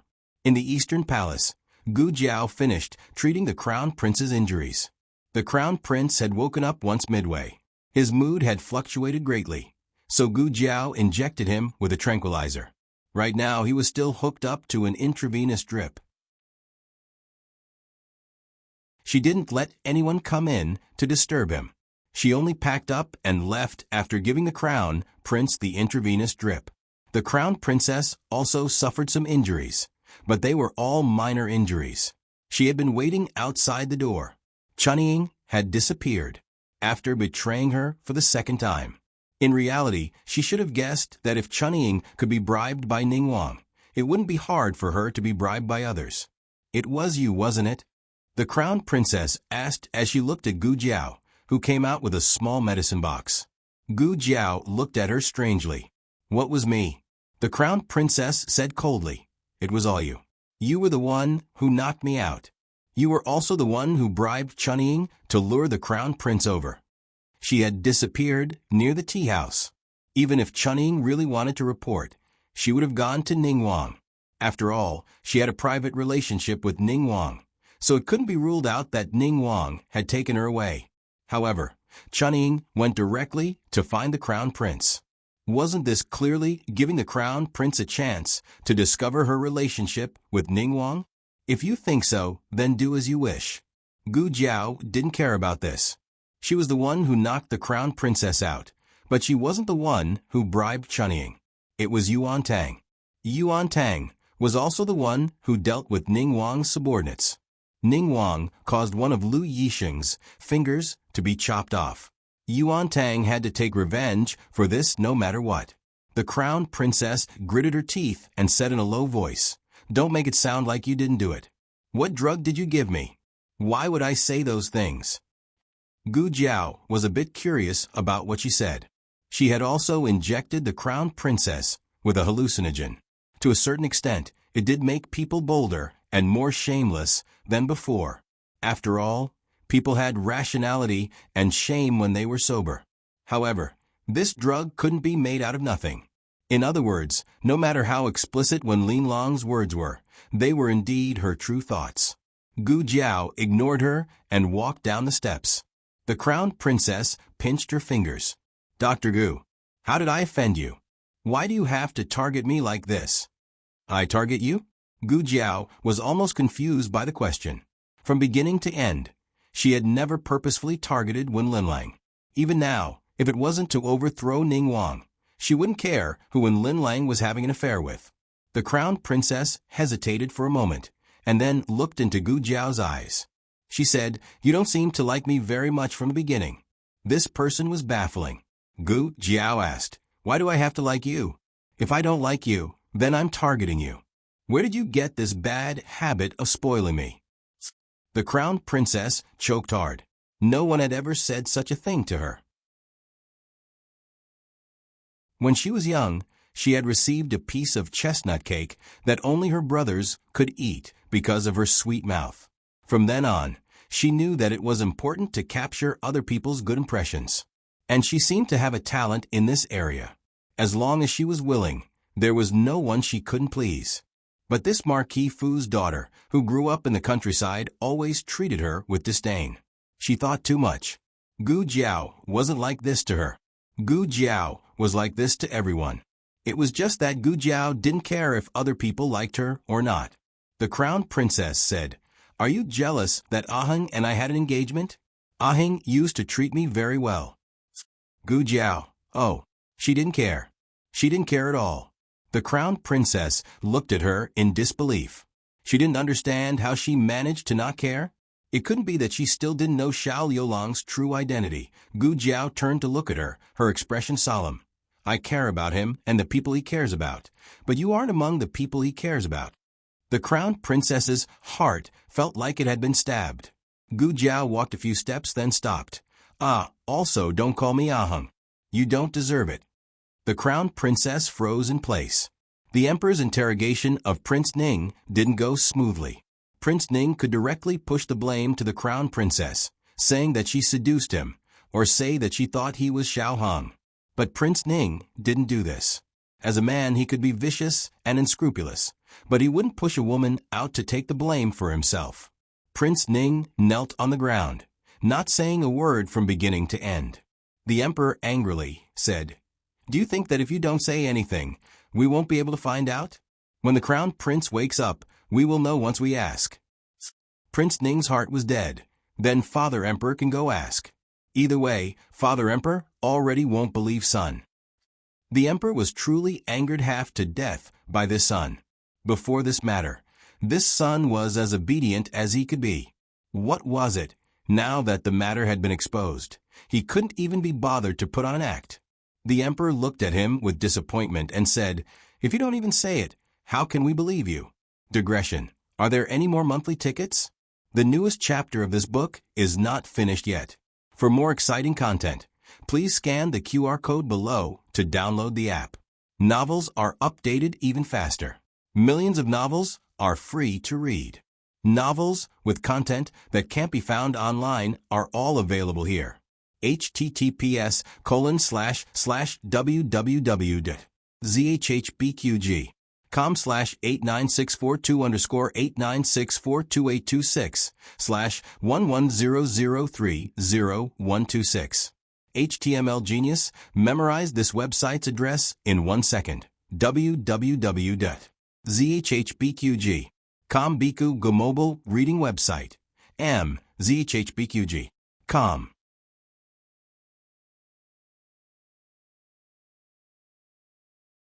Chapter 449. The newest chapter of this book is not finished yet. For more exciting content, please scan the QR code below to download the app. Novels are updated even faster. Millions of novels are free to read. Novels with connotations that can't be found online are all available here. Since the King of Ning didn't say anything, the emperor could only send someone to the Eastern Palace to summon the crown prince. The crown prince woke up not long after Gu Jiao left. He didn't make a sound and just stared dazedly at the top of the tent. "It's you, right?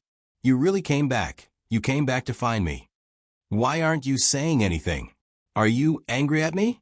"Sorry, I didn't do it on purpose. I just realized that the person in my heart has always been you. I really regret that I couldn't marry you. Don't like anyone else. Don't like her. She doesn't deserve you. It's so good to see you like this. Don't leave me again in the future. Let's never be apart again, okay? Let's have a good life in the future, okay?" The crown prince wanted to remove Wen Linlong's voice from his mind, but he found that he couldn't do it no matter what. Those words echoed in his mind again and again like a knife that pierced his heart into a sieve. The crown princess knelt by the bed and looked at him with her arms on the edge of the bed. This position was especially intimate when they were in love, but right now it was a display of her lowering herself. Ever since she married the crown prince, she had always been protected. The crown prince had never wronged her. He would worry about whether the floor was cold, whether her knees were tired, whether her arms were sore. Right now, she had been kneeling by the bed for almost an hour, but the crown prince hadn't said a word. "Your Highness." She finally couldn't help but speak. She grasped his cold and numb hand and pleaded, "Believe me, I was framed by someone. It was Gu Jiao. She drugged me, so I said those nonsense." In her relationship with the crown prince, it seemed that the crown prince had the upper hand, but in reality, she had always held the initiative. The crown prince listened to her and was always easily coaxed by her. But the crown prince didn't react in time this time. He was like a puppet whose soul had been sucked out as he stared dazedly at the top of the tent. "Your Highness." The crown prince consort raised her hand to caress his cheek. In the past, he always liked to pull her hand and place it on his face, smiling as he called her Linlang. There were some things that one would never lose in one's lifetime. She thought that she could easily get it back after losing it. From the bottom of her heart, the crown prince consort could not believe that the crown prince no longer paid attention to her. "Your Highness." She held the crown prince's hand again and said to the crown prince, this concubine was really drugged. This concubine was going to buy snacks for your highness. Does your highness still remember Clear Lotus Pavilion? His highness likes the desserts from Clear Lotus Pavilion the most, especially the lotus fragrance crisps there. The crown prince actually didn't like lotus cake. It was only when he first met Wen Linlang that he ate lotus cake. This dessert walked into his heart along with her. From the age of 13 until now, it had been a full 10 years. The simple love he had when he was young had turned into deep love later on. The only thing that had not changed was that this person had always been in his heart, and her weight had become heavier and heavier. The crown prince had once felt that even if Wen Linlang wanted his life, he would be willing to give it to her. From the first day he married her, he could actually feel that she didn't love him, so he would often worry about gains and losses. But he never gave up. He believed that as long as he treated her well, there would be a day when she would give her heart to him. But he hadn't expected that she would give it to King Ning and not to him. The crown prince consort said in a choked voice, "Your Highness, believe me. I was really drugged. I don't even know what I'm saying. We grew up together. Don't you know what kind of person I am?" Yes, they grew up together. So he knew her too well. She was smart and resourceful. If she didn't connive, how could she let King Ning get close to her? What chilled the crown prince's heart wasn't her sincere words. Those words could indeed be said to be drugged or something. But when King Ning held her hand and gently said that he would take care of the aftermath, that was the knife that truly pierced his heart. "Your Highness, are you suspecting this concubine and King Ning?" Yes, this concubine and King Ning did have some dealings, but this concubine was forced. This concubine does not have the support of the maternal family and has no power or influence. The only thing I can rely on is your Highness' love. But he actually used your Highness to threaten this concubine. The crown prince consort's tears fell, each drop landing on the back of the crown prince's cold hand. He said that he would kill your Highness and kill this concubine. The crown prince's throat moved, and he finally weakly said, "In your heart, is it Ahung or King Ning?" The crown prince consort suddenly froze. Eunuch Wei came to the eastern palace to summon the crown prince. The crown prince rolled over. This monarch does not want to see anyone. The always weak crown prince actually had the courage to disobey the emperor's orders after being injured. Eunuch Wei did not know whether he should be happy for the crown prince or not.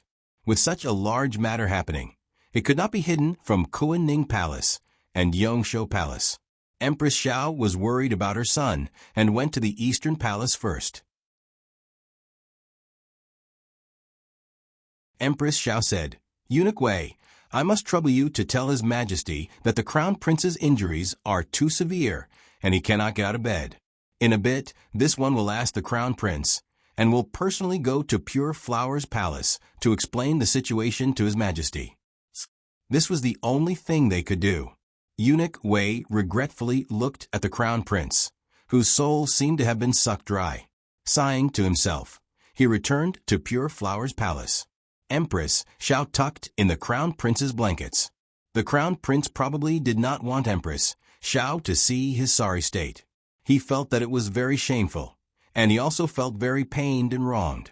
He faced the inside the entire time, burying his head firmly in his chest. "Mother Empress, son?" Just as the Crown Princess was about to speak, Empress Xiao raised her hand, indicating that there was no need to speak. Empress Xiao went to the Eastern Palace's study and sternly said, "Bring over the Crown Prince and the Crown Princess palace servants." Chun Ing and the other palace servants were brought over and kneeled on the ground. Empress Xiao did not ask anything. Her first words were, "Use torture."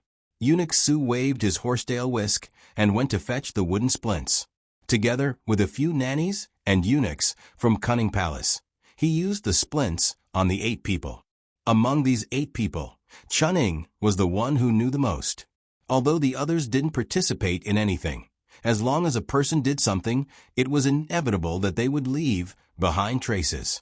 The few of them pieced things together and managed to piece together quite a bit of information. For example, the Crown Princess often left the palace alone.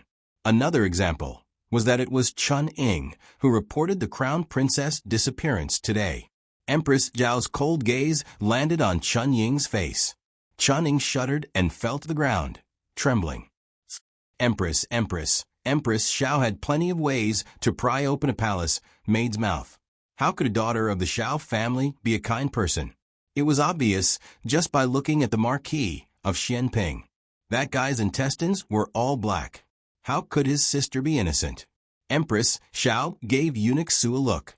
Eunuch Su understood and dragged Chun Ying away. Chun Ying did not even last 15 minutes in Eunuch Su's hands before she confessed everything. The crown princess and Ning Wang were connected. Chun Ying was bribed by Ning Wang. This time, it was the hostage of the Chun state who did it. Chun Ying was bribed by the hostage of the Chun state. Chun Ying's original words were not so clean. She was scared out of her wits and spoke incoherently. However, Eunuch Su had worked by the Empress' side for so many years. How could he not have some ability? He had extracted all the key points that needed to be extracted.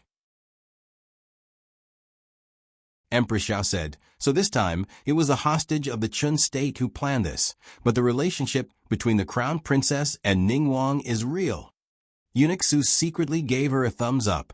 As expected of the Empress, she summarized it more incisive than him. Empress Zhao's gaze was cold. However, she did not lose her rationality because of anger. She was still the dignified and elegant empress of a country. She asked calmly, I was thinking, why did the hostage of the Chun state do this? What benefits does it bring him? Exposing the scandal of the royal family and humiliating the royal family? It was too simple. It was not strange for ordinary people to do this. However, Yuan Tang was a prince of the Chun state. What he wanted was definitely not more than humiliating the royal family. In the long run, pretending not to know, allowing Ning Wang to grow stronger, and allowing Ning Wang to maintain his relationship with the crown princess was the real way to push the royal family of the Zhao state into trouble. It seems to be revenge. Does Ning Wang have a grudge against him? Empress Xiao caught the key point immediately. Go and invite the sixth prince of the Chun state to the East Palace. Eunuch Su said, yes. Yuan Tang came quickly. He saw Empress Xiao sitting on a chair in the reception hall. Marquis Xianping was the #1 beauty of the Zhao state. No handsome man. His sister's appearance was naturally not bad. However, to be honest, Empress Zhao's beauty was still inferior to her brother's. So why was a man so good-looking? Yuan Tang touched his folding fan, cupped his hands at Empress Xiao, and said with a smile, Yuan Tang greets Empress Xiao. Empress Xiao looked at Yuan Tang indifferently. You don't have to be so polite. Didn't you plan so much just to see me?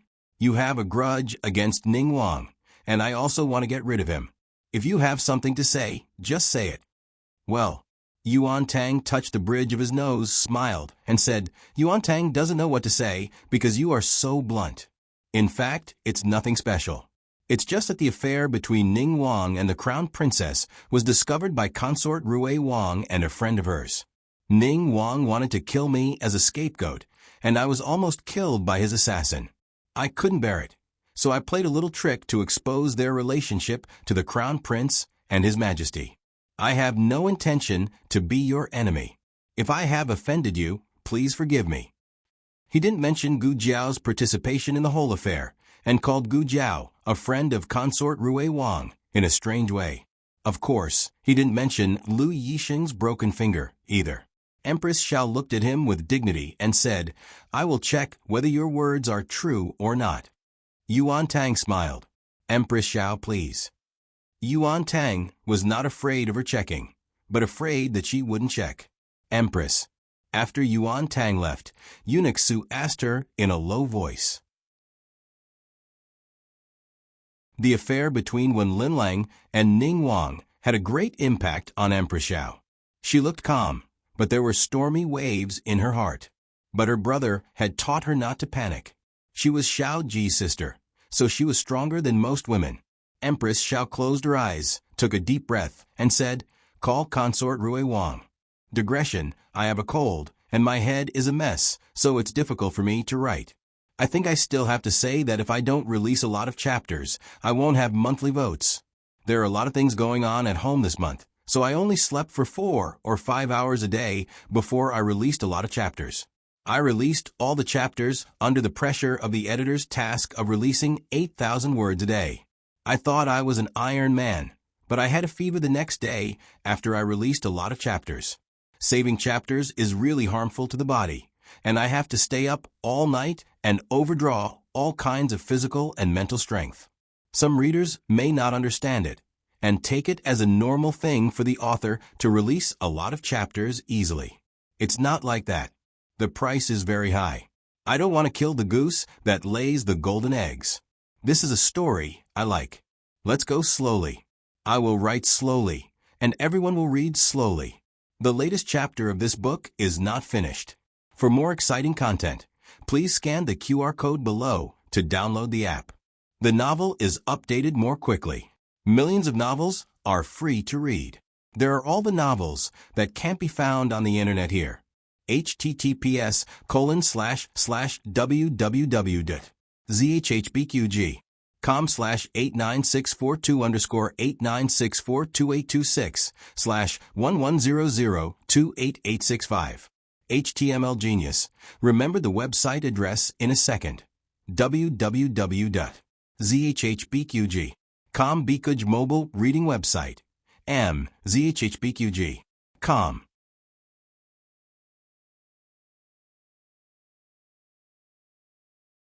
Chapter 450. The latest chapter of this book is not finished yet. For more exciting content, please scan the QR code below to download the app.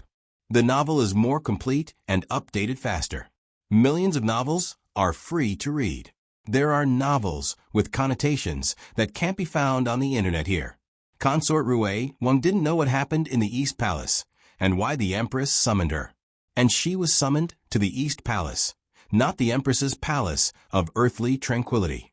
Coincidentally, Rui Wang was not in the mansion, and Consort Rui Wang didn't have anyone to make a decision, so she had to take the carriage sent by eunuch Su. When Consort Rui Wang arrived at the East Palace, Empress Xiao followed the 2 clues of Prince Ning and Wen Linlang and found out the cause of Wen Yang's death. Wen Yang's death was very clean, and even Empress Xiao couldn't find any loopholes. But sometimes, no loopholes was the biggest loophole. Consort Rui Wang was a prince's wife, so Empress Xiao wouldn't torture her, not to mention that she was pregnant. Empress Xiao directly asked her about the crown princess and Prince Ning. Consort Rui Wang was confused. Eldest brother? What happened between her and eldest brother? The man behind the rockery was her brother, Wen Yang. A woman's intuition was sometimes very accurate. Empress Xiao didn't say what happened between them, but Consort Rui Wang instinctively thought of the scene behind the rockery. She felt that the Empress was referring to that kind of shameful thing. Empress Xiao looked at her demurely and gently. Qian, tell me what happened from the beginning to the end. Before Consort Rui Wang could speak, Empress Xiao added, including your friend. Consort Rui Wang was speechless. She was indeed the Empress. She could tell the truth as soon as she made a move. Consort Rui Wang didn't dare to hide anything and told her what she heard behind the rockery.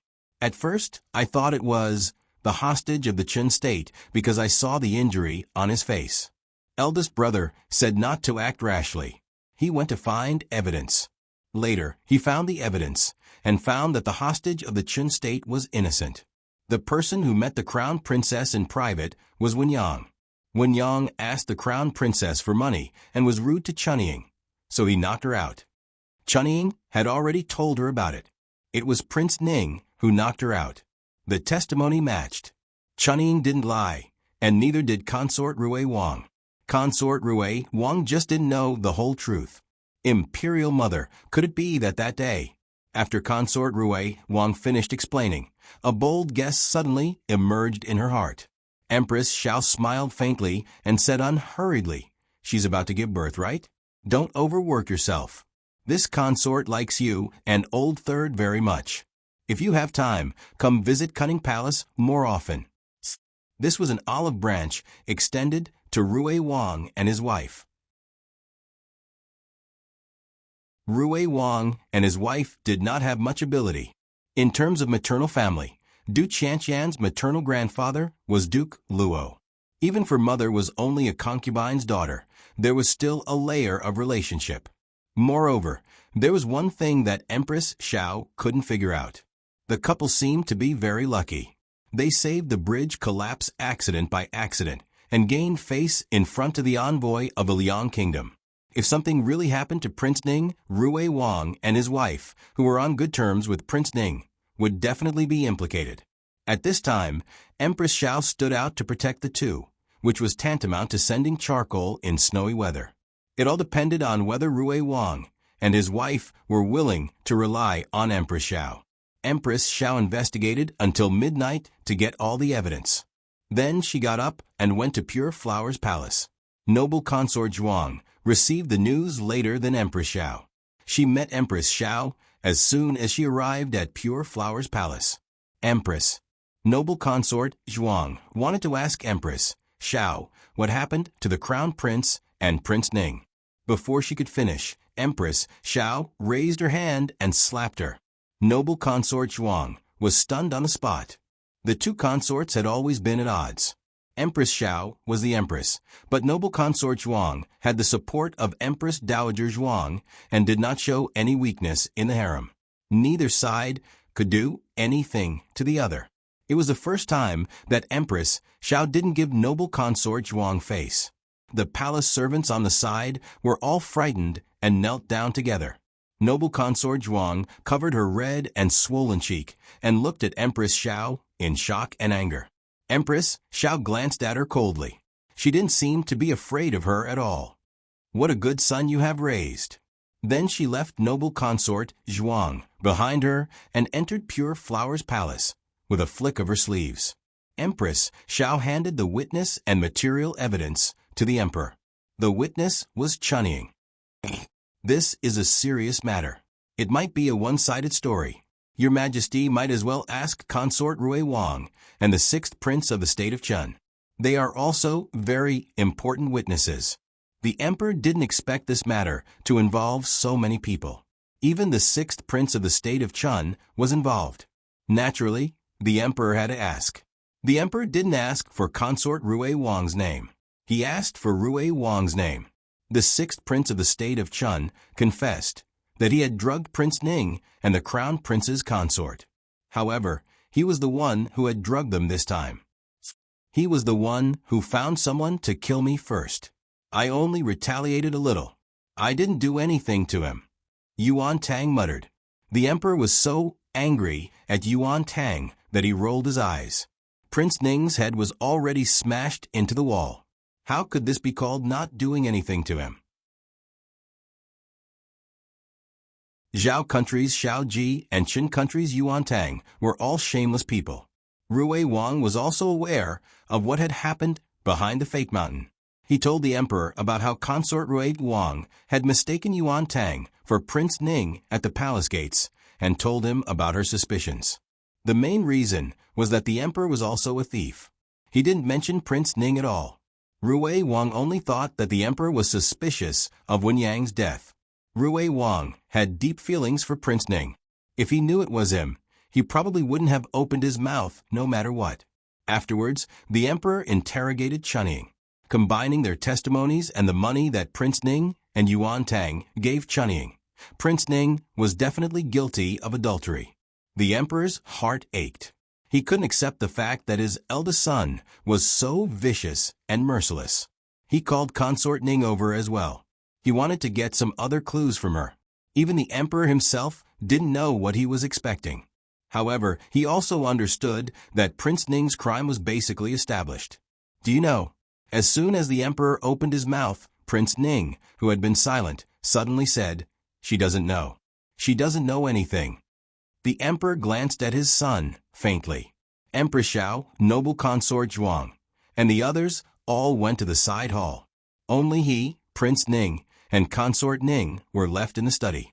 After being a mute for the whole night, he was willing to talk now? Prince Ning knelt on the ground and said with lowered eyebrows, "Father, if you want to ask something, just ask me. Chui doesn't know." Consort Ning didn't look at him. She knelt beside him with a straight and thin posture.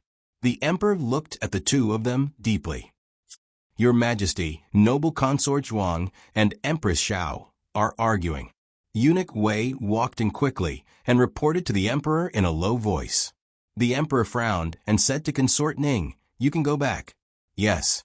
Consort Ning stood up and respectfully stood aside.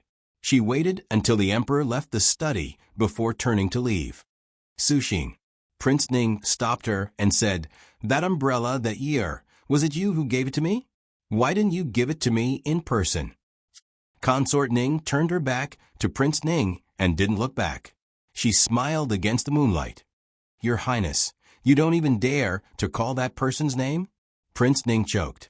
Consort Ning finally looked back at him with a self-mocking smile on her lips. She said, "If I gave it to you in person, would your Highness like me?"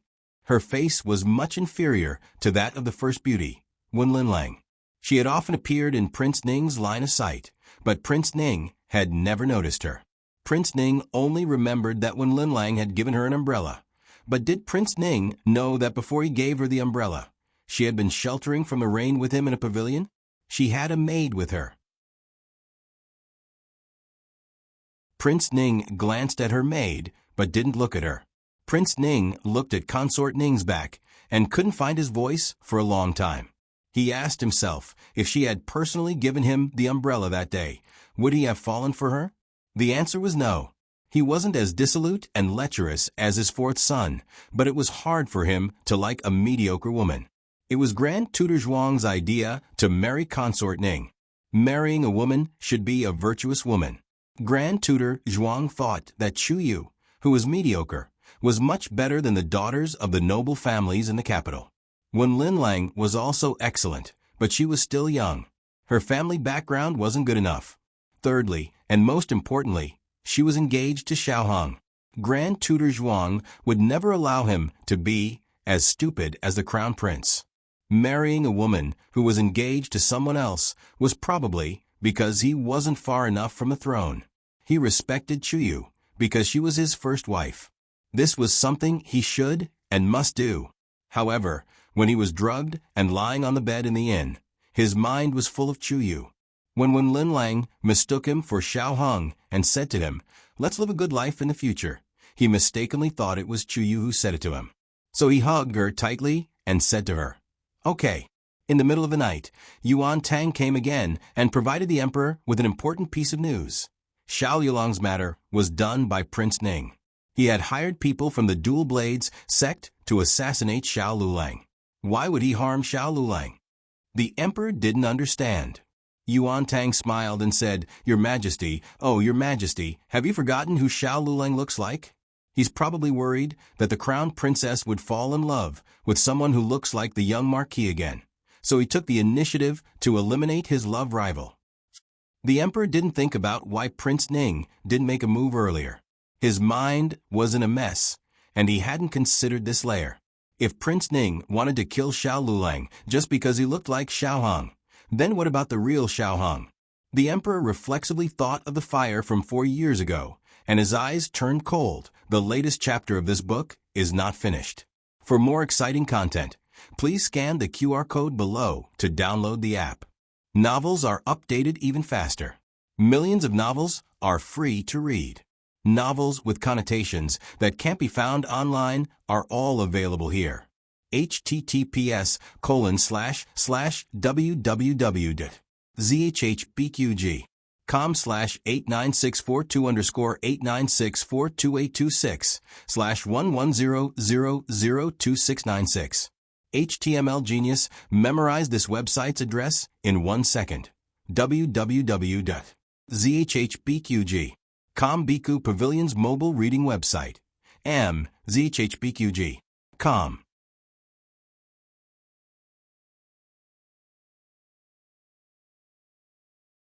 Chapter 451.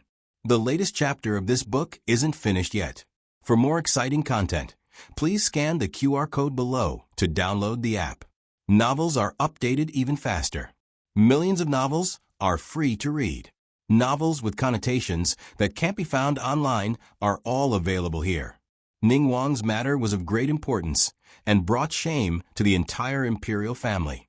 The emperor did his best to suppress the news and even used both kindness and power on Yuan Tang, hoping that he would keep his mouth shut about this matter. Yuan Tang agreed verbally, but the emperor didn't care what he did behind the scenes.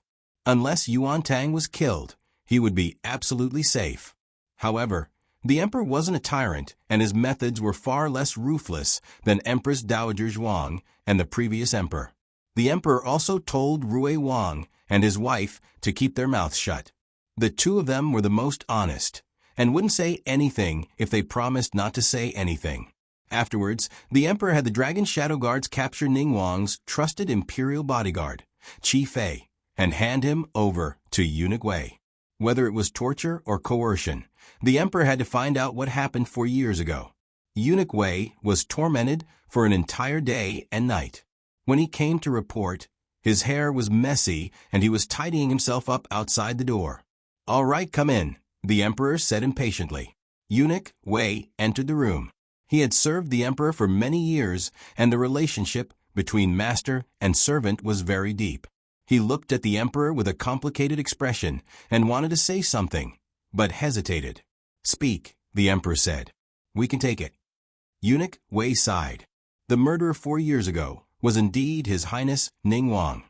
The cup in the emperor's hand fell to the ground and shattered with a bang. "Not good. Not good, Your Highness. His Majesty wants to depose Ningguang." Inside the Longevity Palace, a palace maid rushed in while holding her skirt. Noble consort Zhuang's expression changed abruptly.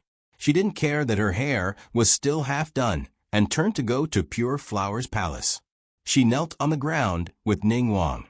Ningguang seemed to have been crushed by the blow, and his face was ashen. Noble consort Zhuang knelt in front of the emperor and grabbed his clothes. She sobbed and begged, "Your Majesty, don't depose Han. Han is your son. You watched him grow up." At that time, Han was the only child in the 6th prince's estate. "Have you forgotten how much Your Majesty loved Han?" She spoke with tears streaming down her face. Wasn't the emperor? His son was his, not someone he picked up from the streets. Among so many children, Prince Ning was the only one who had grown up by his side. He had personally taken care of him. As a prince of country, he had changed his diapers, bathed him, fed him, and taught him his homework. Prince Ning's first smile was for him, and Prince Ning's first step was towards him. At that time, it was precisely because he was an idle prince who did not have any important matters to attend to that the most meaningful thing in his life was to accompany his eldest son as he grew up. Later, he became the emperor. Later on, he had Empress Xiao and many children. The firstborn was still the most special existence in his heart, but it was not the only thing he cared about. He had many things to care about. First, they were monarch and subject, and then father and son. Everyone said that the imperial family was heartless, but why did his heart hurt so much? Seeing that the emperor was unmoved, noble consort Zhuang's eyes turned cold little by little. She let go of the emperor's hand and knelt down on the cold ground. She raised her red eyes and looked at the emperor. "Your Majesty, please execute me and my son," she said. The emperor frowned. Eunuch Wei was also horrified. He did not expect noble consort Zhuang to say such rebellious words. Asking the emperor to kill his own noble consort and his own son, he was afraid that the matter was not big enough. Noble consort Zhuang raised her hand to wipe the tears on her cheeks, but as soon as she wiped them away, tears fell down uncontrollably. She sneered, "Your Majesty has been waiting for this day for a long time, hasn't he? My son and I have obstructed Your Majesty's eyes and blocked Your Majesty's path." The emperor said coldly, "Noble consort, what nonsense are you talking about?" Noble consort Zhuang complained, "This concubine is not talking nonsense. This concubine is Your Majesty's wife. After Your Majesty ascended the throne, you did not confer this concubine the title of empress. It is said that a wife who has gone through hardships should not leave the hall. But what is the difference between demoting a wife to a concubine and letting this concubine leave the hall? When your majesty sees me and my son, you will remember your disgraceful decision. We are your majesty's sore point. Your majesty, it is better to have a short pain than a long pain. Please get rid of this sore point. The emperor was so angry with noble consort Zhuang that he did not want to talk to her. I can see now why Hunter has become like this.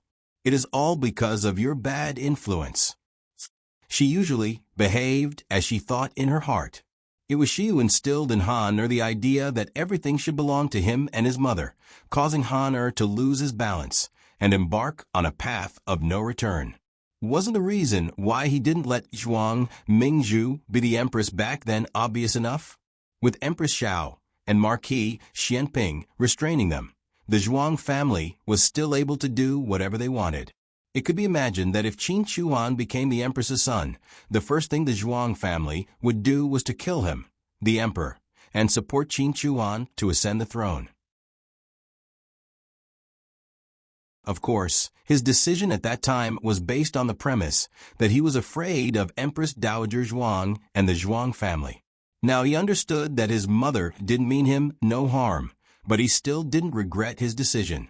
As long as Zhuang Mingzhu became the empress, it was hard to guarantee that the Zhuang family wouldn't do anything to him. Whether Empress Dowager Zhuang connived with the Zhuang family to plot against him, or if Empress Dowager Zhuang fell out with the Zhuang family to protect him, it was bound to lead to a bloody storm in the imperial court. At that time, he was drugged by old concubine Jing and hated Empress Dowager Zhuang very much. He wouldn't accept her kindness at all, so the worst result was that all three sides would be defeated and injured. If there was internal trouble in a country, there would be foreign trouble. Noble consort Zhuang pleaded with the emperor to no avail, so she got up and went to Rinshou Palace.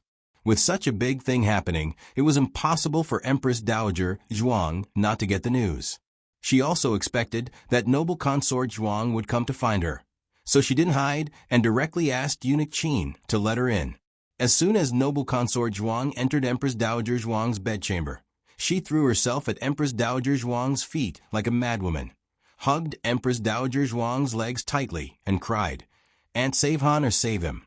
Han is your grandson, your grandnephew. He has the same blood of the Zhuang family. As you save him, Aunt, save him." Empress Dowager Zhuang closed her eyes deeply and said, "You want me to save him?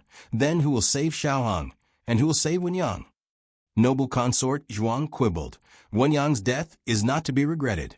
He has always had a bad character and a bad heart. Empress Dowager Zhuang looked at her coldly. Wenyang has a bad character. Your son did such a thing, yet you still have the face to criticize Wenyang's bad character and bad heart. Noble consort Zhuang said excitedly, "What I said is the truth." Empress Dowager Zhuang said angrily, "That's not a crime worthy of death." Aunt.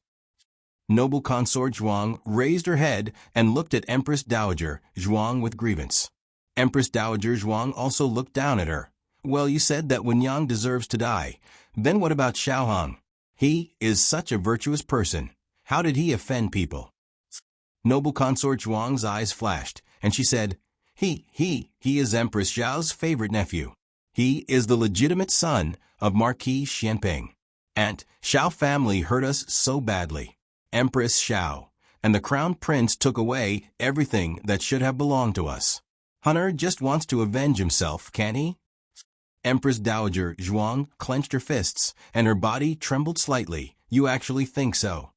Noble consort Zhuang knew that she had misspoken, so she quickly corrected herself. I know, Aunt, I just said it out of anger. What I really want to say is that Han definitely didn't hurt Xiaohong. They wronged him. They wronged Han. Empress Dowager Zhuang said lightly. "Is that so? Even the emperor wronged his own son."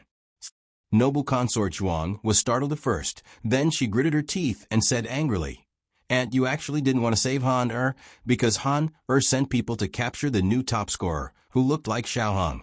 Aunt treated the new top scorer much better than Han Auntie was biased. Aunt didn't think about what she used to exchange for her status today. Without the Zhuang family, Would Aunt be where she is today? Back then, His Majesty was suspicious of Aunt many times, and we, mother and son, were reduced to this state because of Aunt. Now, Aunt and His Majesty have buried the hatchet, and the relationship between mother and son is deep. It's a pity that Han, and I have become stepping stones for all of you. Noble consort Zhuang was driven out. Empress Dowager Zhuang slumped in the chair and weakly leaned back. It was impossible for Empress Dowager Zhuang to be indifferent when something happened to Prince Ning. In any case, she had loved him. Whether it was Prince Un or Prince Ning, they were all children she liked. If she didn't compare Prince Ning and Xiao Lulang, there wasn't much of a comparison. The two feelings were different. However, in this matter, Empress Dowager Zhuang didn't favor Xiao Lulang. Prince Ning did make a mistake. Empress Dowager. Eunuch Qin came in with a bowl of ginseng soup. You haven't eaten for 2 days, and your complexion doesn't look good. Drink some ginseng soup to nourish your body. Otherwise, Miss Gu and Xiao Xiuzha will worry again. Empress Dowager Zhuang sighed. I can't drink it. Eunuch Qin comforted. You don't have to take noble consort Zhuang's words to heart. Empress Dowager Zhuang said tiredly. She is like this in front of me. I really don't know how she teaches her children in private. I was also wrong. I gave them an illusion that they shouldn't have. She was in a high position and didn't get along with the emperor. It was inevitable that people would think that she would break with the emperor one day. The latest chapter of this book is not finished yet. For more exciting content, please scan the QR code below to download the app. Novels are updated faster. Millions of novels are free to read. There are novels with connotations that can't be found on the internet here.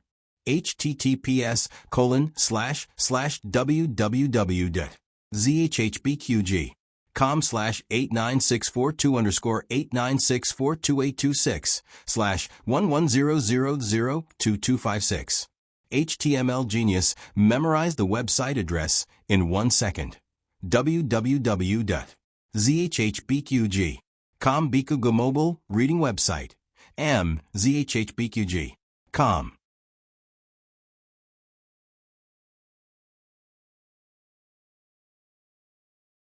Chapter 452.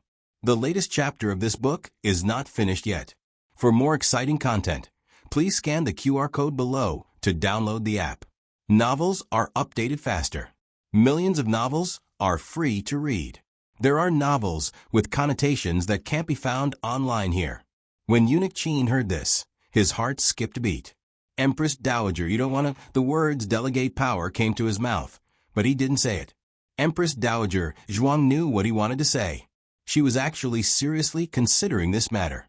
In the past, she controlled the court. It was unclear whether it was for self-protection for the Zhuang family or for the country. Of course, it could just be for the small amount of money in the treasury. After all, the Empress Dowager with real power was much more profitable than the Empress Dowager without real power. But now it seemed that she didn't need to protect herself or the Zhuang family. As for the country and the small amount of money, she was reluctant to part with money. There was no other way. There were many children at home. Eunuch Qin didn't know that his Empress Dowager's thoughts had already gone astray. He sighed. Alas, you have already warned the Zhuang family. It was the Zhuang family's appetite that was too big to be controlled. Only noble consort Zhuang alone instilled ideas in Prince Ning that he shouldn't have. How could it cause Prince Ning to go astray? Perhaps Grand Tutor Zhuang also played a role. Now, they sent the child's future under the guillotine. How does His Majesty plan to deal with Prince Ning? Empress Dowager Zhuang asked. Eunuch Qin said, I heard that he will be removed from the throne, demoted to a commoner, expelled from the capital, and exiled to a bitter and cold place. This punishment was already a heavy blow to the emperor's most beloved eldest son. Presumably, the emperor had made this decision in the pain of having his heart dug out. He didn't ask for Empress Dowager Zhuang's opinion. It wasn't that he didn't respect Empress Dowager Zhuang. It was because he respected her too much that he didn't want her to bear the pain of punishing Prince Ning. Once the imperial edict was issued, the relationship between father and son would be broken, and they would never see each other again. It was almost no different from a white-haired person sending off a black-haired person. He would bear everything. In the future, he would miss his son in countless midnight dreams and regret that his decision was too ruthless. It was his own pain. Prince Ning didn't defend himself? Empress Dowager Zhuang asked. It doesn't hurt at all. Eunuch Qin sighed. In his opinion, Prince Ning's excuses were not much different from noble consort Zhuang's angry words. Prince Ning had angered the emperor, but didn't get to the point. The only way to absolve himself was to push the blame to the crown princess. It was said that she had seduced Ning Wang. Whether it was Xiao Heng or Wen Yang, it was all her idea. Ning Wang had only been bewitched by her. If necessary, he could make a false accusation that he had been poisoned by her. No matter what the truth was, their brothers were on the same side. The crown princess was still an outsider. The emperor would definitely be lenient with Ning Wang. But Prince Ning just had to sigh. Forget it, he's a real man. The news that the emperor was going to depose King Ning quickly spread to the Eastern Palace. The crown princess had been locked up in her room for the past 2 days. Empress Xiao didn't come to interrogate her or punish her. But the more it was like this, the more uneasy she felt. In addition, when she heard that Prince Ning was going to be deposed, her heart was in a mess. Ning Wang was the emperor's son. If he was like this, how good could her end be? Although she wasn't the mastermind, the emperor would definitely put the blame on her for the quarrel between the brothers because of her relationship with them. She opened the door, but was stopped by the palace maids guarding the door. She said with a trace of pleading, "Let me go see the crown prince." One of the palace maids said with an expressionless face, "The empress has ordered that the crown princess can't go out." Gu Jiao didn't enter the palace these past 2 days, so she didn't know that the palace had already turned upside down. There was a fight in a gambling house in the capital. Dozens of people were injured and 8 people were seriously injured. All of them were sent to the Miracle Hall. Gu Jiao, Dr. Song and others were so busy that their feet didn't touch the ground. They finished suturing all the wounds in the evening. She remembered that the medicine of Princess Xinyang should be finished, so she had to go to Vermilion Bird Avenue. Little Jing Kong was playing in his courtyard. When he heard her schedule, he put his little hands behind his back and cutely asked, "Jiao Jiao, can I go? I want to find Long Yi." He made a new friend, Long Yi. Gu Jiao didn't have any opinion. With little Jing Kong entangled with Long Yi wouldn't look for her. It was perfect. Gu Jiao took little Jing Kong to Vermilion Bird Avenue. As usual, little Sanzi drove the carriage. Long Yi. Little Jing Kong jumped out of the carriage and couldn't wait to go to the courtyard to find Long Yi. Gu Jiao went to see Princess Xinyang. Today's weather was good, so Princess Xinyang was sitting by the window. She could clearly see the scenery in the courtyard. Naturally, she could also see the little bean with a buzz cut. The little bean also saw her, so he stopped and politely greeted her, "Princess Xinyang." Princess Xinyang slightly nodded her head. The little bean didn't move, as if he was waiting for something. Princess Xinyang confusedly looked at him. With his little hands behind his back, the little bean tilted his little head and looked at Princess Xinyang seriously. "You still haven't greeted me." Princess Xinyang was dumbfounded and said, "Jing Kong." Little Jing Kong happily shook his little head and went to find Long Yi. Long Yi didn't let little Jing Kong find him for too long, so he flew down from the roof. One big and one small went to cause trouble for Princess Xinyang's flowers. Princess Xinyang, last time, these two had caused trouble together, so this time they were familiar with the way. However, Gu Jiao didn't know that these two were habitual offenders, so she thought that this was the first time. This kind of behavior must be stopped the first time. Gu Jiao said to little Jing Kong across the windowsill, "Jing Kong, you can't damage other people's flowers." Little Jing Kong was a very obedient child in front of Jiao Jiao. Jiao Jiao always kept her words and never made things difficult for Jiao Jiao. Little Jing Kong stopped in a second Okay, Jiao Jiao. Other people's troublemakers were controlled. So Princess Xinyang felt that she also had to control her own troublemaker. Otherwise, she would lose face. Princess Xinyang said to Long Yi, "You also don't pick the flowers." Long Yi really didn't pick them. He directly uprooted them. Princess Xinyang.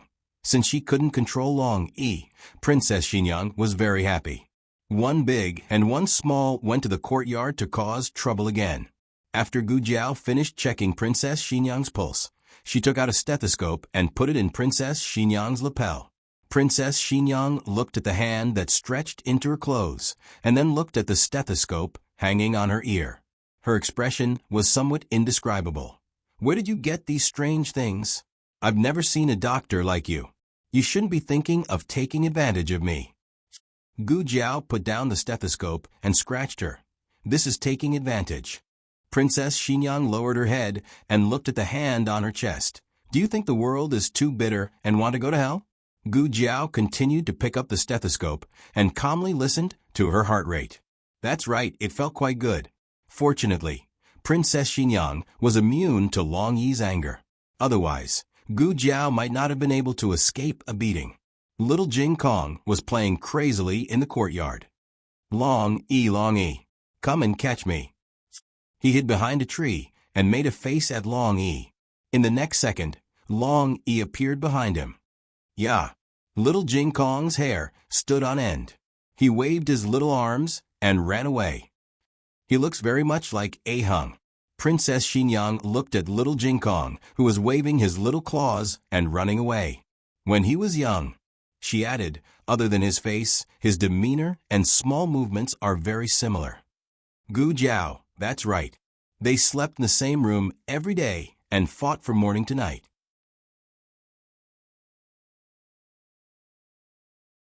Princess Xinyang looked at the two people playing in the courtyard and said, "Long Yi thinks of him as a 4-year-old Xiao Hung." Oh, Gu Jiao didn't think about this. After all, Xiao Hung had already grown up. It was impossible for him to turn back into a child. However, the Shadow Dragon Guard's brain circuit seemed to be different from normal people. Long Yi could accept the existence of Xiao Hung and also accept the existence of young Xiao Hung. They didn't interfere with each other. What would happen if they both appeared at the same time? Speak of the devil. Little Sanzi's voice came from the door. "Eh? Big Brother Xiao, why are you here? Are you here to pick up Miss Gu? Miss Gu is inside." Xiao Lulang didn't know that Gu Jiao was here. He was just passing by. But little Sanzi directly dragged him in. Long Yi, who was catching little Jing Kong, heard the movement at the door. He turned his head and looked at Xiao Lulang at the door. Then he looked at little Jing Kong in front of him again. His brain crashed again. Facts proved that Xiao Lulang and little Jing Kong couldn't be in the same frame. Long Yi was dumbfounded. Xiao Liulang's gaze passed through the window and met Princess Xinyang's eyes. Both of them had a complicated look in their eyes. Xiao Lulang looked at Gu Jiao again. Then he turned around and walked out of the courtyard and returned to the carriage. Princess Xinyang lowered her eyes and picked up the cup of tea that had already cooled down on the table. She pretended to ask casually, "Has his hand healed?" Gu Jiao put away the stethoscope and raised her eyebrows. "Why don't you ask him yourself?" Princess Xinyang said indifferently, "If you don't want to say, then forget it." Gu Jiao sighed helplessly and said, Okay, I'll say it. It hasn't healed." Princess Xinyang's fingers tightened around the teacup. Gu Jiao pointed at her fingertips and sighed. It left a small scar.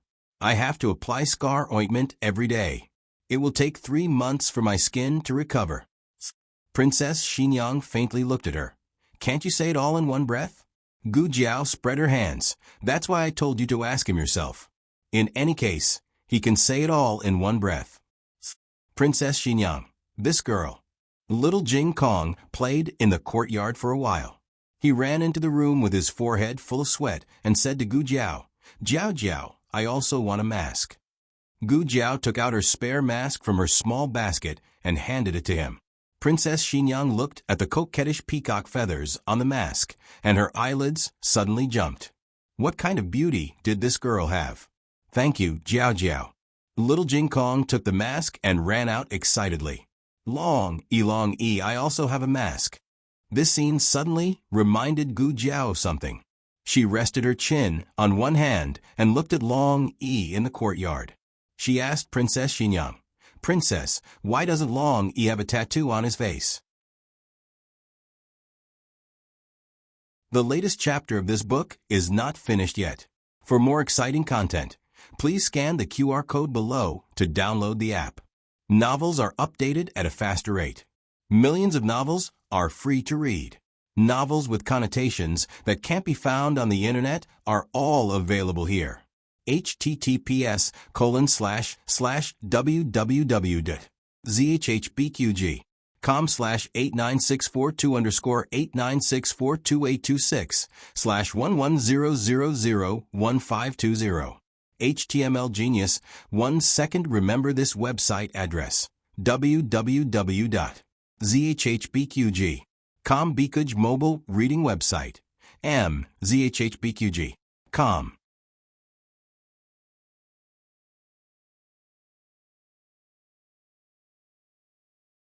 Chapter 453. The latest chapter of this book is not finished yet. For more wonderful content, please scan the QR code below to download the app. Novels are updated even faster. Millions of novels are free to read. Novels with connotations that can't be found on the internet are all here. Did you take off his mask? Princess Xinyang asked. The Shadow Dragon Guard's mask was not easily taken off. She didn't know whether Xiao Hung took it off or not, but the grass on the graves of other people who tried to take off Long Yi's mask was already 2 meters high. I took it off once, Gu Jiao said truthfully. Princess Xinyang sighed slightly and didn't ask why she took it off. Since it was already taken off, there was no point in asking. However, taking off the Shadow Dragon Guard's mask is a very dangerous thing. In the future, it's best if you don't do it casually. Princess Xinyang kindly reminded. Gu Jiao nodded her head. Okay. Princess Xinyang couldn't help but look at Gu Jiao. This girl could sometimes choke people to death, and sometimes she was so obedient that she could soften people's heart. She drank a mouthful of tea and said, Long Yi's tattoo is not on his face, it's on his back. It's an azure dragon. Oh. Gu Jiao opened her eyes wide. It's fine if it's on his back, but it's unexpectedly a dragon?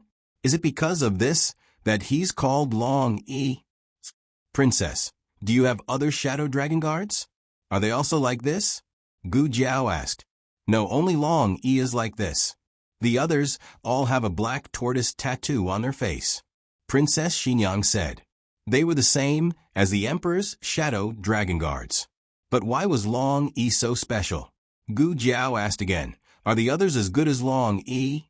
Princess Xinyang shook her head again. No, Long Yi's martial arts are the highest. This was strange. Why was Long Yi's martial arts the highest? Or rather, why did the late emperor give the Shadow Dragon Guards with the highest martial arts to Princess Xinyang? Did the late emperor want Princess Xinyang to rebel? As if guessing Gu Jiao's doubts, Princess Xinyang faintly pulled up the corner of her lips and said, The late emperor gave me the Shadow Dragon Guards to guard against Marquis Xianping. Gu Jiao. The heart of an emperor is like a needle at the bottom of the ocean. Gu Jiao paused and asked, If Marquis Xianping were to rebel, would you kill him? Princess Xinyang did not hide it. Perhaps she was tired of hiding it for so many years, or perhaps she felt that Gu Jiao would not reveal it. She said, I have to do this. Could it be that this was the reason why this couple was at odds with each other? Because there wasn't even basic trust between them? Gu Jiao thought for a moment and asked, Does Marquis Xianping know? Princess Xinyang looked down at the tea leaves in her cup. I don't know if he knows. Gu Jiao felt that with Marquis Xianping's brain, he should have guessed it. She just didn't know how he felt about marrying a princess who could kill him at any time. It was rumored that the couple did not get along, but it seemed that Marquis Xianping was very protective of Princess Xinyang. Since Princess Xinyang decided to raise Xiao Hung as her own flesh and blood, Marquis Xianping decided that Xiao Hung was his only legitimate son. Gu Jiao. Oh, I don't understand the men of ancient times. If it was to guard against Marquis Xianping, then the actions of the former emperor were reasonable. But Gu Jiao still felt that something was wrong. Gu Jiao had seen the strength of the dragon shadow guards with her own eyes. A few standard versions were enough. There was no need to specially send a super version of Long Yi.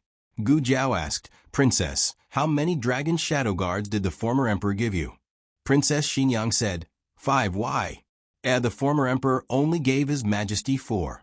The more Gu Jiao thought about it, the more she felt that something was amiss. It was important to guard against Marquis Xianping, but the safety of the ruler of a country was equally important. It was acceptable to give 5 to the emperor, and it was also acceptable to give half each. However, Princess Ho Xinyang and Emperor Bo were somewhat strange. "Princess, are your other dragon shadow guards the same as Long Yi that?" Gu Jiao pointed at her own head.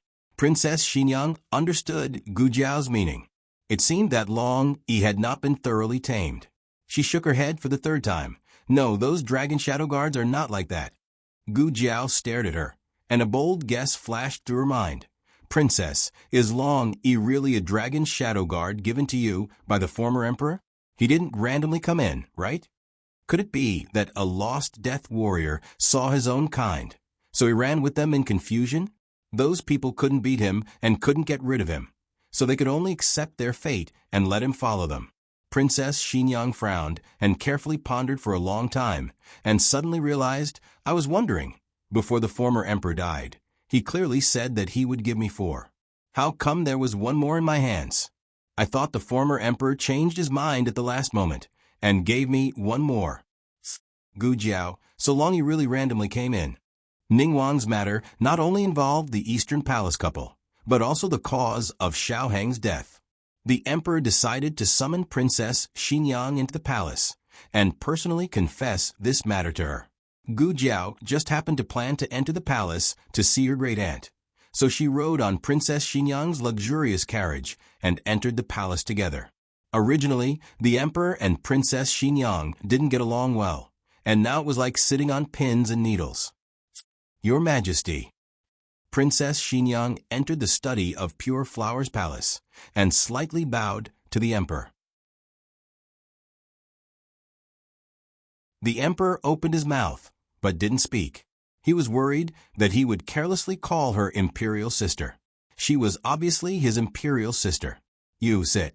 The emperor hinted Princess Xinyang to sit. Princess Xinyang sat on the chair opposite to the emperor and said neither quickly nor slowly, "Your Majesty summoned me into the palace so late. Is there a matter?" The emperor steeled his heart and said with a stern face, "We have something to say to you. It's about Xiaoheng." On the other side, Gu Jiao, carrying a small basket, went to Renshou Palace.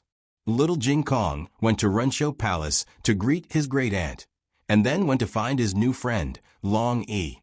He planned to introduce Long Yi to his old friend, Qin Chiyu. Qin Chiyu had recently moved back to Cunning Palace.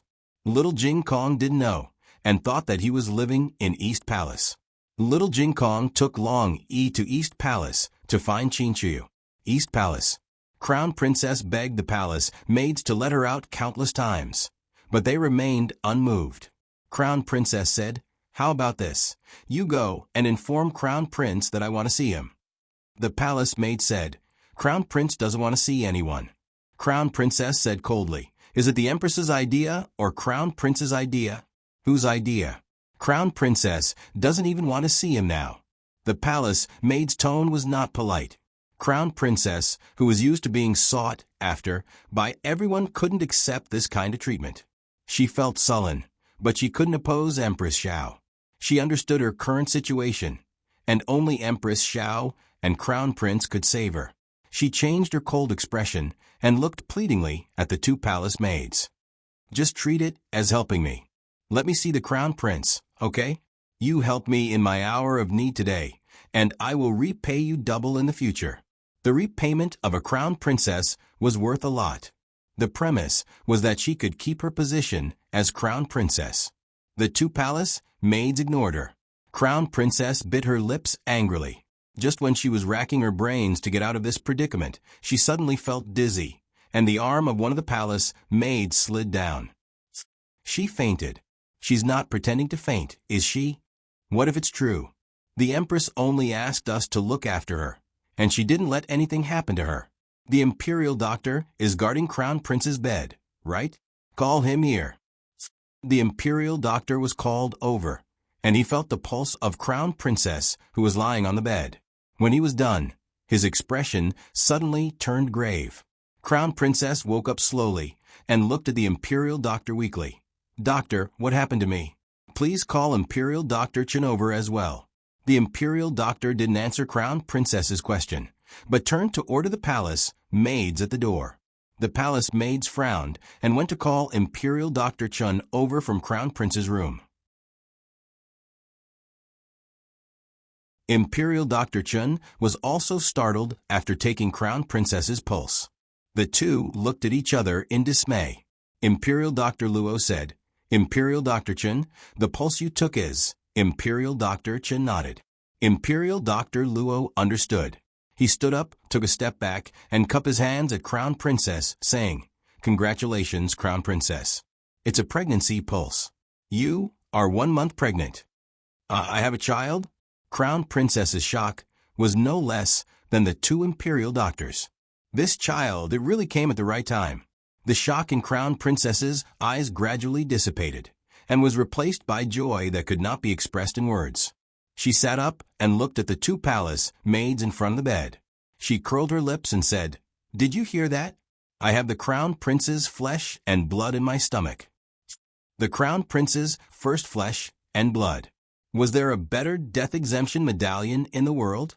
Crown Princess's expression was unrestrained. It's a son, right? Imperial Doctors? This? The two hesitated. How could they tell if it was a son or a daughter? Crown Princess said with a smile, It must be. Crown Prince follows the heavenly Tao and is blessed. His first child must be a son. The two Imperial Doctors didn't dare to say no. Otherwise, wouldn't they be cursing Crown Prince? Crown Princess said gently, How is my pregnancy? Do I need to take some medicine to prevent miscarriage? Imperial Doctor Luo said, Crown Princess's pulse is healthy, and the fetus is full. It is very stable. You don't need to take any medicine to prevent miscarriage. Crown Princess smiled. Is that so? Princess Ning has been pregnant 3 times. I don't want to be like her. Imperial Doctor Luo hurriedly said, No, Crown Princess's pregnancy is very stable. He paused and added, But you have to be careful after the first 3 months. The two palace maids sent by Empress Xiao were stunned at the same time. Crown Princess didn't care about the past and smiled gently. Are you all so happy? Aren't you going to inform Imperial Mother that this consort is pregnant? Forget it, I will greet Imperial Mother myself. This time, the two palace maids didn't stop her. They knew that no matter what serious crime the Crown Princess committed, she could completely turn the tables with the child in her womb. It was difficult to have an heir in the palace, so it was precious. Empress Xiao was almost going crazy from waiting for Crown Prince to have a descendant. If she knew that Crown Princess was pregnant, she would protect her no matter what.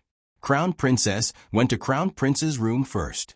Crown Prince was sleeping soundly after taking the calming medicine.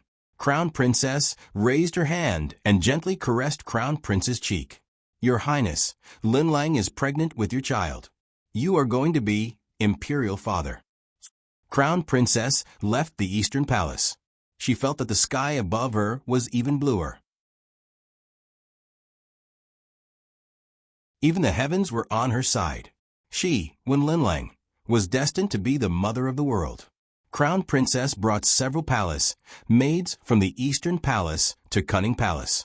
On the way, she met Gu Jiao, who was looking for little Jing Kong in the Imperial Garden. Isn't this Dr. Gu? Crown Princess walked over unhurriedly, glanced at Gu Jiao and said, Dr. Gu, are you here to pick flowers or to admire the scenery in the Imperial Garden today? Gu Jiao didn't even bother to look at her. Crown Princess stood beside her, turned around, and looked at her with a smile that wasn't a smile. Are you very surprised that I was able to walk out of the Eastern Palace?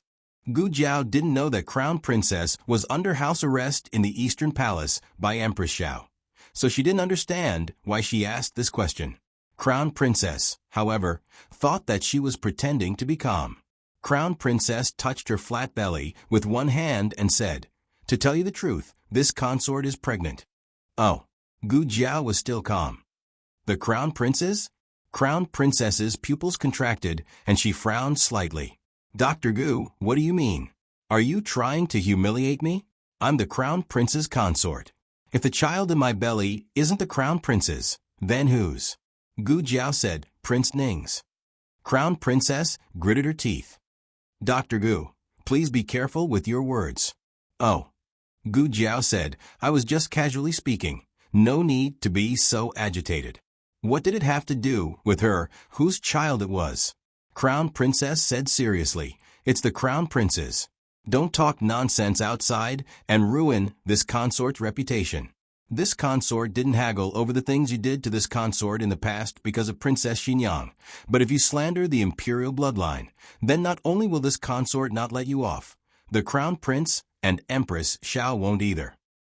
As she spoke, she raised her chin, and a trace of unscrupulousness flitted across her brows.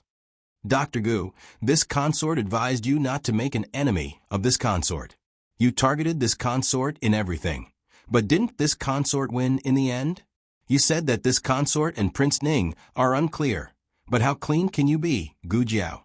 This matter was obviously done by the Chun state's hostage. But this consort knows that you also participated. You are already a married woman, but you still have an affair with the Chun state's hostage. How noble are you compared to this consort? Gu Jiao looked at her indifferently. You are dirty. So you think others are as dirty as you? Crown Princess, you.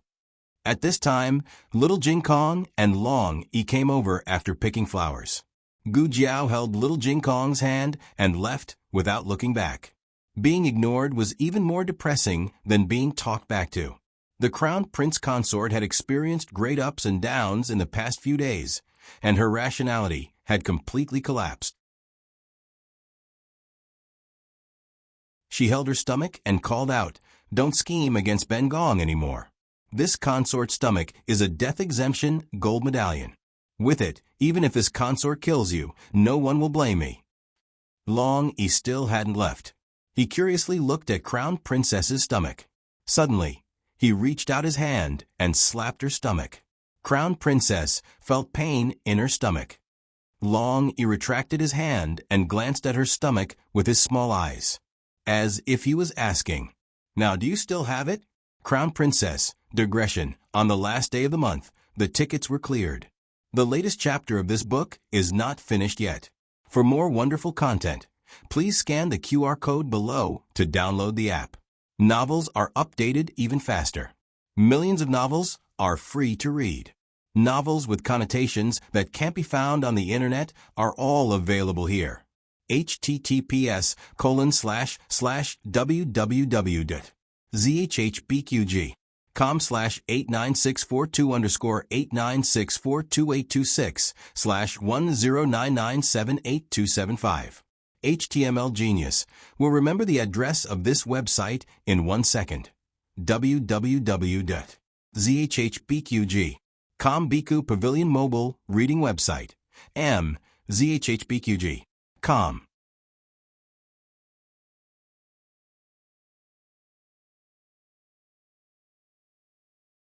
Chapter 454. The latest chapter of this book is not finished yet. For more exciting content, please scan the QR code below to download the app. The novel was also updated at a faster rate. Millions of novels were read for free. There are all kinds of novels that can't be found online here. Dragon Shadow Guard would not make a move against people who didn't know martial arts, but Long Yi, he was a fake Dragon Shadow Guard. In other words, he would not abide by the rules set by the previous emperor for the Dragon Shadow Guard. This scene was truly shocking. Even the birds in the Imperial Garden did not dare to chirp. At this moment, in the royal study, the emperor was still unaware of the upheaval in the royal garden. He explained King Ning's actions to Princess Xinyang. Why did he use the word explain? The emperor was also quite confused. She was his younger sister, not his elder sister. He should be terrified to death. In the end, the emperor blamed his son for the death of Princess Xinyang's son. He felt guilty and guilty. At first, the emperor did not mention the conflict between Prince Ning and the Eastern Palace. He only said that the fire 4 years ago was not an accident and was caused by Prince Ning. As a father, he felt deeply ashamed and guilty for raising such a son. "How did your majesty know it was Prince Ning?" Princess Xinyang asked. "This." The emperor opened his mouth and said, "We have already interrogated his subordinates. His subordinates have confessed to framing Ahung." Puzzled, Princess Xinyang asked, "Why would your majesty investigate Prince Ning for no reason? Wasn't it because Lord Ning had a dispute with the Eastern Palace and almost killed the crown prince? He followed the vine to find out about Lord Ning's feelings for Wen Linlang, and then followed the vine to find out what happened 4 years ago. No, why is your focus a little off?" A trace of resentment flashed through His Majesty's eyes as he was unwilling to expose his family's dirty linen. Princess Xinyang just looked at the emperor quietly. She had no intention of moving past this topic. The emperor was confused. "You don't care about the cause of your own son's death? Why do you care about my son's affairs?" The emperor had no choice but to tell him about how he found Prince Ning killing his brother at the inn. Princess Xinyang was still confused. Just because he wanted to kill the crown prince, His Majesty suspects that Xiaoheng was also killed by him? If a person is bad, all the bad things are his fault? Emperor. Really, if we don't talk about this, we can still be brother and sister. Wait, why aren't you wondering why Prince Ning killed the crown prince now? Is your focus always so hard to fathom? Forget it, forget it. So what if it was shameful? His own son had done something like killing his own brother. There was not much dignity to speak of. The emperor then narrated the dispute between Ning Wang and the crown princess in full detail. Princess Xinyang said, "So, the crown prince caught the two of them red-handed? Emperor, can you focus on something else?" "Well, sort of," the emperor said vaguely. Princess Xinyang fell silent. The emperor saw that she did not speak. She did not know how to comfort her. He hesitated for a while, then sighed and said, "We are very sorry about Ahung's matter. We are also very sad. Prince Ning committed an unforgivable crime. As his father, I didn't teach him well. I can't absolve myself from a blame. I don't expect you to forgive me. I just hope you don't make things difficult for yourself. You always believed that it was because you didn't look after Ahung that caused Ahung to die in the fire. Now that the truth has been revealed, it was our son who deliberately did it. It was our fault. It was Prince Ning's fault. It wasn't your fault." These words were from the bottom of the emperor's heart. Ever since Xiaoheng passed away, Princess Xinyang had been unable to recover. She had even left the sad capital. Even if the emperor's relationship with Princess Xinyang was not as good as his relationship with Princess Ning'an, she was still a younger sister closer to him than any other princess. He hoped that she would not be too upset. "Your Majesty, can I see Prince Ning?" Princess Xinyang suddenly spoke. The emperor was stunned. As the victim's family member, asking to see the murderer seemed reasonable. The emperor had no reason to refuse. "We will strip him of his status as a prince and expel him from the capital. He will be exiled to a place of bitter cold. If..." The emperor did not say a single word. His chest ached. This was his own son, the eldest son that he had raised. If he had to give him up just like that, who would be willing? However, it was precisely because he had tasted the pain of losing a son that he could understand the harm that Princess Xinyang had suffered. He could not ask Princess Xinyang to forgive Prince Ning. Even if Princess Xinyang wanted to kill Prince Ning, what could he say? Only Prince Ning was allowed to kill her son, but she was not allowed to avenge him? The emperor's eyes reddened. He restrained himself and said, "We will have eunuch Wei take you there." Princess Xinyang stood up and bowed to the emperor. Led by eunuch Wei, she went to the side chamber where Prince Ning was imprisoned. In the pitch-black side chamber, Prince Ning's hair was disheveled and his face dirty. He was in a sorry state. There was a faint green circle around his mouth, and his eyes were indifferent and dull. "Princess, please." Eunuch Wei stood outside the door and gestured to Princess Xinyang. Princess Xinyang stepped inside. Eugene followed behind her, planning to go in as well. "Wait outside," Princess Xinyang said to Eugene. Eugene paused. "Yes." Eugene and Eunuch Wei waited outside. Seeing Princess Xinyang walk towards Prince Ning in the corner, Eunuch Wei wanted to remind her not to get too close, but he swallowed his words. If Prince Ning really wasn't afraid of death, then he should hold Princess Xinyang hostage. If he really did that, when Marquis Xianping came to investigate, even His Majesty wouldn't be able to save Prince Ning's life. Prince Ning sat on the ground in the corner, his back against the wall. His face was shrouded in a layer of shadow. His eyes were slightly closed. It was unknown whether he hadn't heard the approaching footsteps, or whether he had heard but didn't care. Princess Xinyang stopped in front of him and looked down at Prince Ning. "Who are those people?" Prince Ning had been locked up in Pure Flowers Palace for the past few days until his body and mind were numb.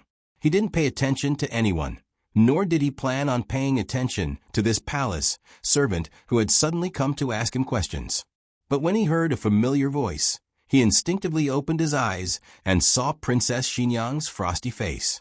Half of Princess Xinyang's face was bathed in sunlight, while the other half was shrouded in shadow.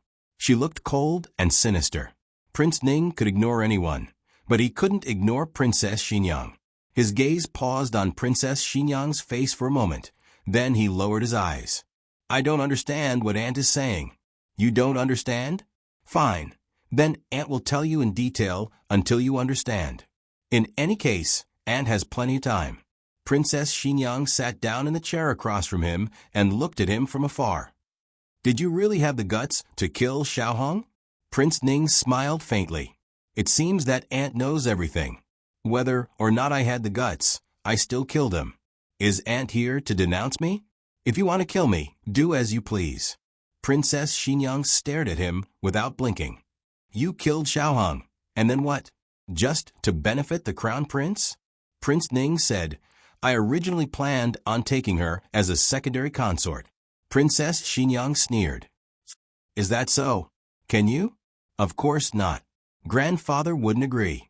Empress Dowager Zhuang and His Majesty also wouldn't agree. He wasn't like the crown prince, who would rather give up the position of crown prince to marry Wen Linlang.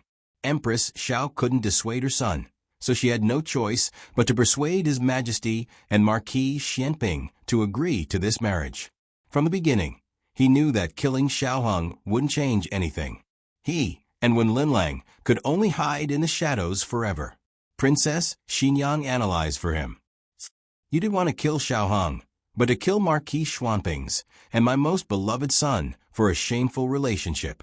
Qin Chuan, it's not that Aunt is looking down on you, but you don't have the courage or stupidity.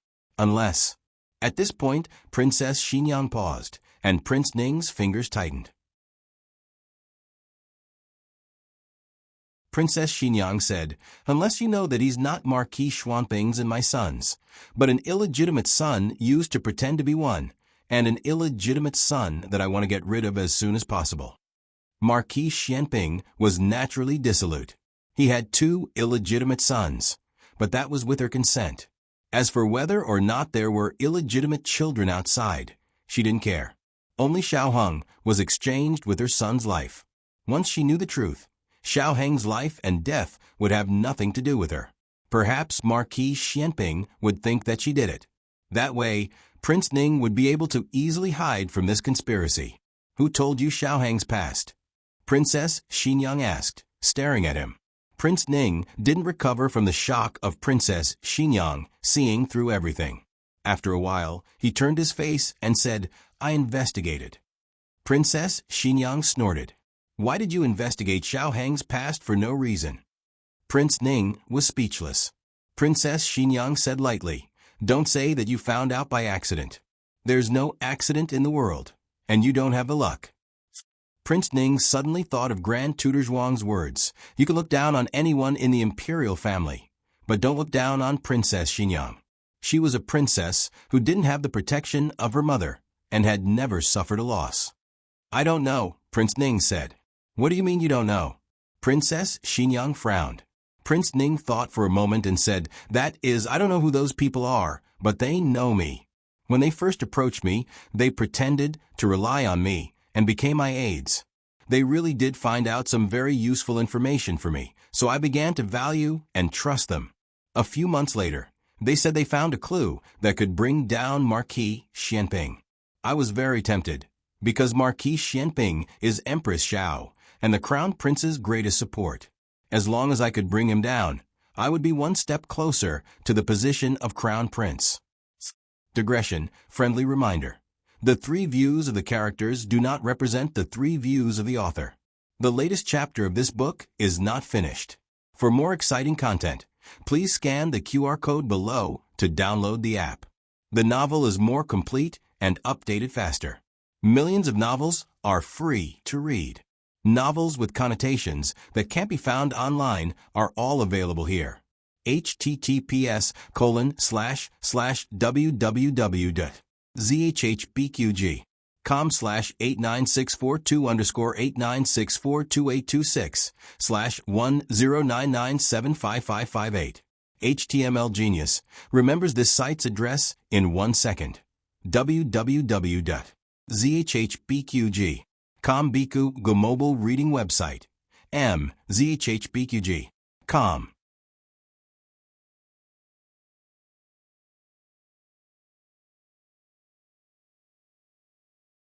Chapter 455.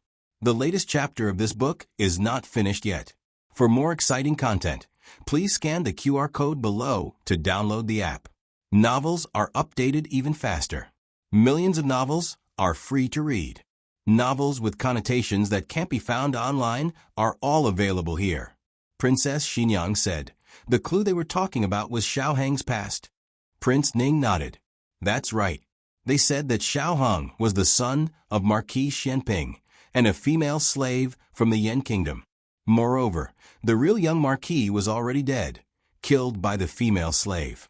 Marquis Xianping secretly substituted the slave's son for the princess's son.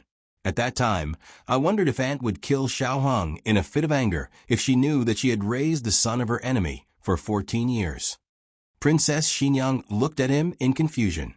Why didn't you tell me? Prince Ning looked into her eyes. I told you. Otherwise, who did Aunt think put the secret letter exposing Xiao Hang's past in Aunt's carriage? Princess Xinyang suddenly understood. So it was you. Prince Ning said again, after Aunt saw the secret letter. You went to Marquis Xianping to verify it, right? Princess Xinyang murmured, yes, I went, and he admitted it. Prince Ning laughed self-deprecatingly. But Aunt didn't want to do it. I thought Aunt was soft-hearted, so I decided to do it myself. Of course, I had to have those people whispering in my ears when I made this decision. In any case, Aunt and Xiao Hang had already broken off. Whether or not Aunt did it, Marquis Xianping would blame it on Aunt. Princess Xinyang glanced at him. Did you think so yourself, or did those people say so? Prince Ning said, both. Since he had already explained so much, Prince Ning didn't mind explaining a bit more. He continued, however, right after Xiao Hang died, those aides disappeared from my residence. It was at that moment that I realized that they didn't get close to me to help me or get any glory or wealth for me. They came for Xiao Hang. Of course, it could also be because of my aunt or Marquis Xianping. Xiao Hang's death was a great blow to you, and it made the already bad relationship between you two even worse. When they disappeared, I was worried that if the matter was exposed, Aunt and Marquis Xianping would suspect me. So I didn't act rashly and didn't investigate. Princess Xinyang keenly asked, then why did you dare to kill Xiao Hang this time? Did those people appear again? Prince Ning shook his head with a faint smile. I thought you would ask me how I was sure that Xiao Lulang was Xiao Hang. Forget it, it's not important. Instead, I'm curious about how you recognize Xiao Hang. Princess Xinyang said indifferently, that's not important. Prince Ning could tell that she didn't want to talk about it, but he didn't continue to ask. He was exceptionally easy to talk to today. Perhaps it was because people on the verge of death spoke kindly, so he didn't feel burdened. He said, "Okay, then I'll answer your question. Those people didn't appear. It was my own idea to kill him this time. I'm no longer the great prince from 4 years ago. I have the power to compete with Marquis Xianping's estate. In addition, I was also worried that you would suddenly investigate what happened 4 years ago and trace it back to me. I might as well go all the way and kill Xiao Luleng first." Princess Xinyang didn't miss any of the subtle expressions on his face. "You made this decision because you thought I didn't recognize him?" Prince Ning took a deep breath. "Yes, I wanted to kill him before you and your son recognized each other. I wanted Xiao Heng and the secret from 4 years ago to disappear from this world forever." Princess Xinyang said, "Unfortunately, you were 1 step behind." Prince Ning smiled bitterly. "Unfortunately, you were 1 step behind." Princess Xinyang stood up and left. Before leaving, she threw him a clean handkerchief. "Wipe your face. You're a prince. Even if you're leaving, you should leave with dignity." Prince Ning looked at the handkerchief in his hand. It was a handkerchief that didn't look special at all. There was only an exquisite flower vase embroidered on one corner. The mouth of the vase was blocked by a wooden cork. Princess Xinyang stepped over the threshold and suddenly turned back. She said neither quickly nor slowly, "When I have time, I'll visit Princess Ning and the 2 little princesses." Prince Ning tightened his grip on the handkerchief. Princess Xinyang was threatening him. Either he kept his mouth shut about Xiao Heng's matter, or she would take the lives of Chu Yu, Ning Xian, and Ning Yan. After seeing Prince Ning, Princess Xinyang asked Eunuch Wei to bring a message to the emperor. She then directly left. Eunuch Wei only thought that she was recalling her son, who had died early, and was sad. He softly agreed. "Where's Long Yi?" Princess Xinyang asked. "It seems he went to play with Jing Kong." Yujin said. Princess Xinyang said, "Forget it, let's go back." When Long Yi had played enough, he would come back on his own. Princess Xinyang did not know that Long Yi had caused a disaster in the palace. Empress Xiao was currently ordering people to capture him. The entire inner palace had been turned upside down. Princess Xinyang returned to Vermilion Bird Street and had Yujin warm a pot of wine for her. Yujin brought the warmed wine over and was about to pour it into a cup, but Princess Xinyang directly grabbed the bottle and drank a few mouthfuls. Yujin's expression changed slightly. "Princess." After drinking a few mouthfuls, her internal organs began to burn. She sneered and said, "The one who killed Aheng was not Prince Ning. It was me." "Princess, you drank too much." Yujin reached out to grab the bottle of wine. Princess Xinyang easily avoided her hand and raised her head to take a few more mouthfuls. This time, she drank a bit too quickly, causing her to choke and tear up. Prince Ning had someone pour kerosene on the directorate and lit a candle on top of the kerosene. Once the candle burned out, the kerosene could be lit. "I noticed it, Yujin. I noticed it immediately. I put out the candle." Yujin went along with her and said, "It's good that you put out. Listen to what I have to say." Princess Xinyang laughed self-deprecatingly. "The more I thought about it, the angrier I became. His birth mother killed my son, yet I helped that woman raise my son for 14 years. I have let down that dead child. I want to kill him. I want to tell him the truth and then kill him." Yujin, Princess Xinyang sneered. "In truth, I noticed long ago that someone had set their sights on him. It was the type that harbored ill intentions. There was no need for me to do anything. It was possible that he would not live for much longer, but I just hated him. I wanted to personally destroy him." Yujin advised, "Princess, don't drink any more. How could Princess Xinyang be willing to listen to her?" Thus I returned to the directorate. I blocked him in Ming Hui Hall. I told him the truth. Burp. Princess Xinyang burped, and a trace of drunkenness appeared in her eyes. Watching him slowly collapse in front of me, I felt extremely happy. I destroyed him with my own hands.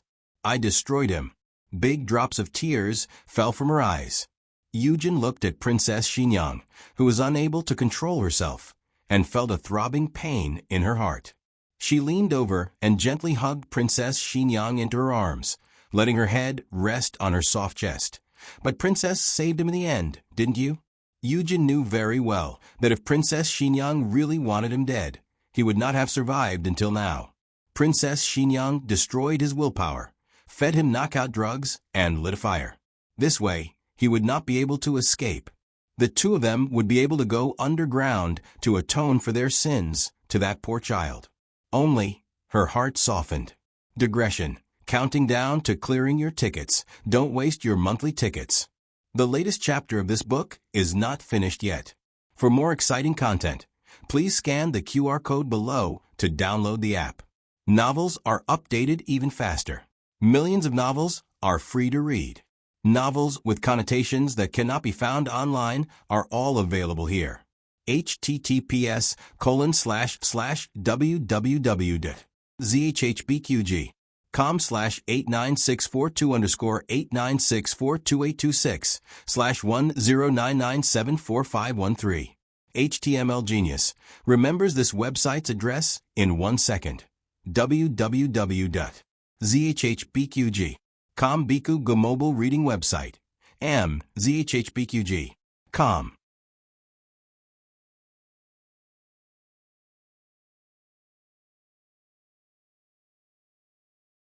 Chapter 456. The latest chapter of this book is not finished yet. For more wonderful content, please scan the QR code below to download the app. Novels are updated even faster. Millions of novels are free to read. Novels with connotations that can't be found on the internet are all available here. In order to make the plan succeed, she sent Long Yi away. She had no choice but to extinguish the fire herself. She was also injured. After that, she carried the unconscious Xiaoheng out of the Imperial College. She thought that the matter would end here. Unexpectedly, the next day, the Imperial College spread the news that Xiaoheng had been burned to death. But Xiaoheng was clearly lying in front of her eyes. She clearly remembered that she had extinguished the fire. Then, who set the fire afterwards? She couldn't help but think of Xiaoheng lying on the ground after being drugged. He looked at the fire burning in from outside the window. When she told him about his past, he had already given up all hope. However, at that moment, his eyes were full of struggle and pleading. It was as if he was begging her to let him go. After a long time, she realized that at that time, he might not have been begging her to let him go. He might have been begging her to let that innocent youth go. He knew that the Imperial College was hiding a youth. Clearly, after she left, someone had come. She didn't remember Xiaoheng having a friend who was similar in age to her. For a moment, she couldn't guess the identity of that youth. Ning Wang had only gone once. The first time, the fire oil and candles were prepared by Ning Wang. However, the fire that burned that youth to death was caused by that group of people. In the end, that group of people didn't trust Ning Wang. As a result, they personally made a trip. They mistook that youth in the Imperial College for Xiaoheng and burned him to death. That group of people's whereabouts were very strange. Moreover, they knew how to avoid Long Yi. She looked at Xiaoheng on the bed and suddenly thought of a plan. Young master. Suddenly, a maid's cry came from outside the door. Eugene turned her head and looked towards the direction of the door. She saw that Xiao Lulang had entered the courtyard at an unknown time. Moreover, he was standing less than 10 steps away from the windowsill. Eugene looked at Xiao Lulang in astonishment, and then looked at the Xinyang princess, who was lying on the table, drunk and unconscious. For a moment, she didn't know what to say. She didn't know if Xiao Lulang had heard what Princess Xinyang had just said. Just as she decided to ask Xiao Lulang, a young eunuch suddenly appeared outside the door and hurriedly said, oh no, something has happened." Long Yi was in trouble. He killed the crown princess's fetus with one strike. Empress Xiao heard 2 pieces of shocking news in the palace of earthly tranquility. The first was that the crown princess was pregnant. Empress Xiao was overjoyed. Even though the crown princess had an ambiguous relationship with King Ning, she had carefully investigated Wen Linlong's whereabouts. This child was the crown prince's. The crown prince was already 23 years old. He was finally going to be a father. She was finally going to have a grandchild. But before she could be happy enough, the bad news of the crown prince consort's miscarriage came. Empress Xiao almost fell on the spot. It was Long Yi's doing. To be honest, even Gu Jiao hadn't predicted Long Yi's action. Strictly speaking, it wasn't all Long Yi's fault. The crown princess had repeatedly emphasized that the fetus in her belly was a death-free gold medallion. So Long Yi really thought it was a gold medallion. Long Yi had only broken a gold medallion. Long Yi also didn't understand why everyone wanted to catch him. Long Yi took out a small gold medallion from his bosom and handed it to the crown princess. It was as if he was saying, "Here, I'll compensate you." The crown princess was so angry that she almost fainted on the spot. When Gu Jiao and Long Yi were together, it was inevitable that people would think that Long Yi had been instructed by her. Even the crown princess believed it without a doubt. She didn't believe that Gu Jiao didn't target her. Moreover, every time Long Yi was rude to her, Gu Jiao was there. This made her suspect that she had been instructing Long Yi. She spoke in a dignified manner, but secretly let Long Yi do it for her. She was truly sinister and vicious. When Empress Xiao arrived at the imperial garden, the imperial physician had also arrived. The imperial physician felt the crown princess's pulse with a solemn expression. Empress Xiao hurriedly asked, "Imperial physician, how is it?" The imperial physician cupped his hands and said regretfully, "Empress, the fetus is gone." "Impossible. Imperial physician, Luo. Didn't you just say that my pulse was very good? Is this fetus very stable?" Otherwise, how could she have the courage to get out of bed and look for Empress Xiao? The imperial physician thought in his heart, "You can't stop yourself from courting death. Why did you have to come out? You were hit by the secret guard, and the fetus in your belly was also gone." Imperial physician Luo didn't dare to say this. Empress Xiao was furious. She looked at Wen Linlang coldly. "You can't even keep a child." This wasn't a case like Princess Ning's weak body. She was obviously pregnant with a good lover. The loss of this child was too depressing. Empress Xiao even had the heart to kill Wen Linlang. Of course, if it was in the past, Empress Xiao wouldn't be so ruthless. But now that the matter between Wen Linlang and Princess Ning was exposed, Empress Xiao couldn't wait to kill her. Wen Linlang was right. This child was indeed her golden ticket to avoid death. For the sake of the child, Empress Xiao would protect her from the emperor. But look at what Wen Linlang had done.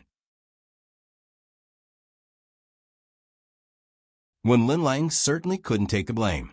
Empress Xiao would hate her to death. She pointed at Gu Jiao and said, "Mother, it's her. She asked this secret guard to hurt the fetus in my belly." Little Jing Kong stomped his feet. "Nonsense. Jiao Jiao didn't do it."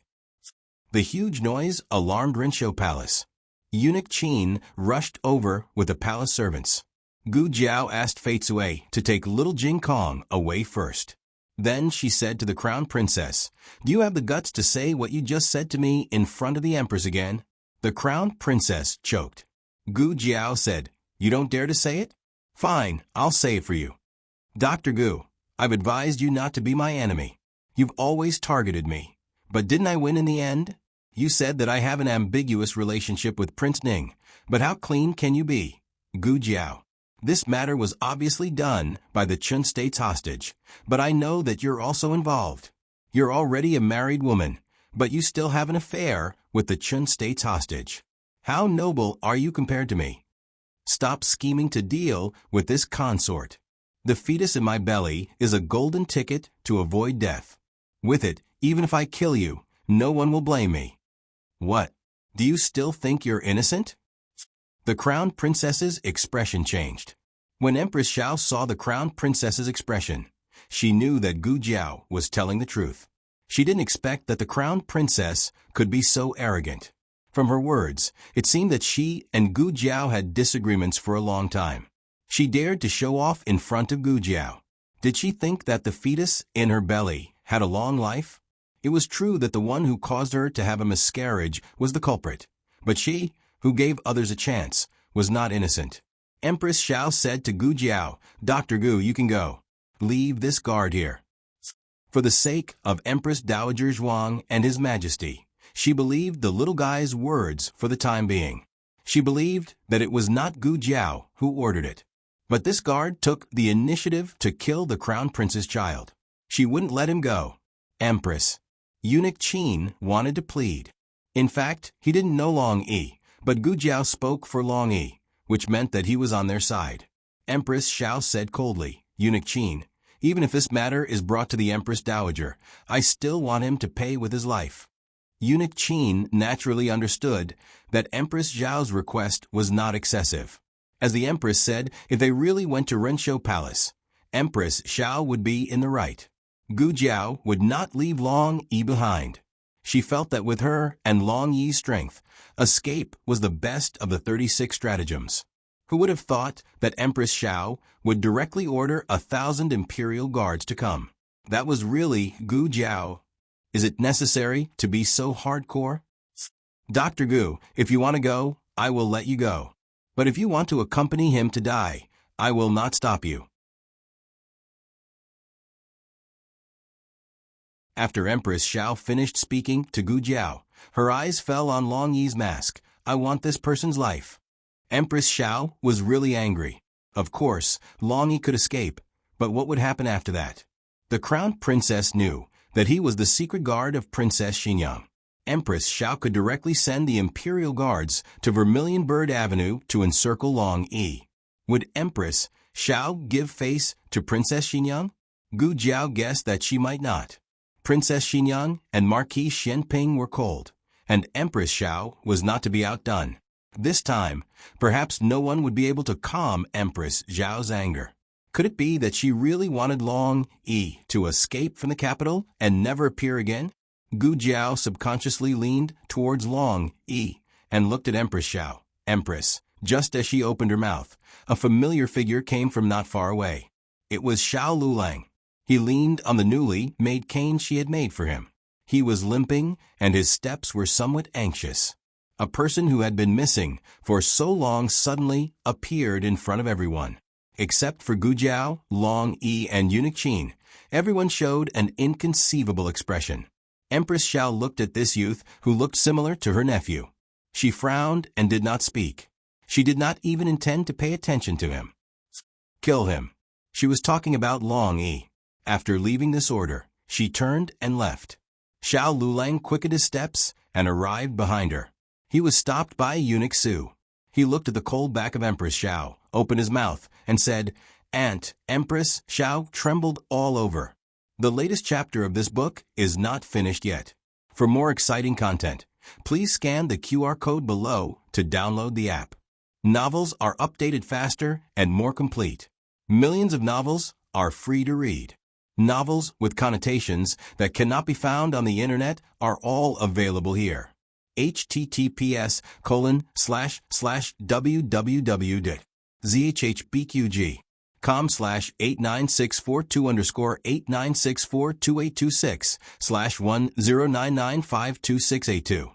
HTML Genius memorized this site's address in a second. www.zhbqg.com Bikaj mobile reading website. zhbqg.com.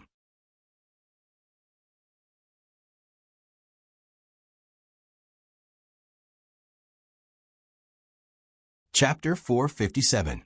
The latest chapter of this book is not finished yet. For more exciting content, please scan the QR code below to download the app. Novels are updated faster and more complete. Millions of novels are free to read. Novels with connotations that can't be found online are all available here. What are you shouting for? Who is your aunt? Eunuch Su scolded in a low voice. Don't think that you can come here and claim relatives just because you look a little like the young Marquis. What would happen if the palace people heard this?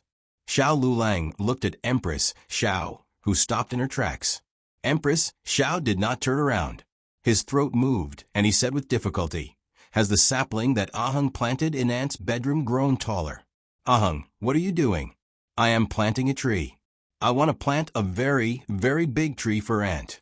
Spring is here. The tree will bloom many, many flowers. Peony flowers, Chinese peony flowers, morning glory. Autumn is here. The tree will bear many, many fruits. Dates, peaches, pears, and chestnuts." "Chestnuts? Who taught you to say this? Also, you have so many flowers and so many fruits. Are they all from this tree?" "Yes." "You can't. Other people's small trees can't, but Ahung's tree can." The little bean confidently patted his small chest and began to plant trees in Kuan Ning Palace, while sweating profusely. Xiao Lulang choked. Ahung planted trees for Aunt. Did they bear dates, peaches, pears, and chestnuts? It was her Ahung. Empress Xiao suddenly turned around and looked at Xiao Lulang with red eyes in disbelief. How could it be? Wasn't Ahung already dead? She even saw the corpse. If he was Ahung, why didn't she hear her eldest brother mention it? Why didn't he come to find her after entering the palace so many times? What the hell is going on? Empress Xiao walked towards Xiao Lulang in a daze. Eunuch Su glanced at his master with a complicated expression and tactfully retreated to the side. He also dismissed the irrelevant palace servants to a distance of 30 feet. Empress Xiao came in front of Xiao Lulang. Xiao Yolang's eyes were red, but he held back his tears. Empress Xiao raised her hand and carefully touched his cheek. Tears fell down. "Are you really Ahung?" "You." Her fingertip fell on his right eye. "What about this mole?" "It's gone," Xiao Lulang said. Empress Xiao choked with tears. How could be gone? What exactly happened at that time? Tell Aunt. Xiao Lulang did not know where to begin. He didn't know how this mole disappeared. When he woke up, he was lying in a shabby inn. Beside him was Xiao Yolang's elder brother, Xiao Su. "Hey, Ahung, don't get angry with Long E. Ahung, Empress Xiao was so angry that she pounded Xiao Lulang with her fist, tears streaming down her face. "You disgraceful thing. If you don't plead for him, you won't recognize me."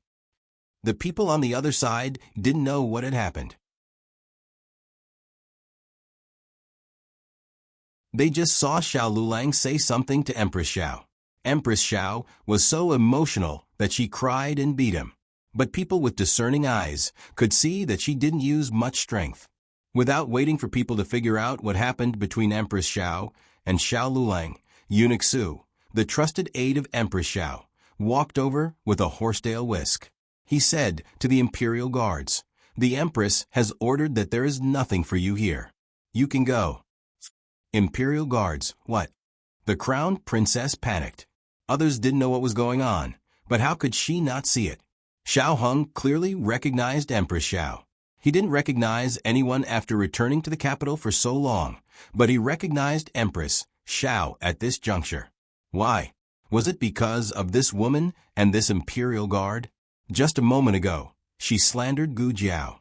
Now, Gu Jiao had become the wife of Empress Xiao's most beloved nephew. She didn't dare to think about how Empress Xiao would deal with her. The crown princess fainted on the spot. She didn't know whether it was because of the weakness caused by the miscarriage or because she was frightened by the consequences she would have to bear. Empress Xiao brought Xiao Lulang back to Cunning Palace.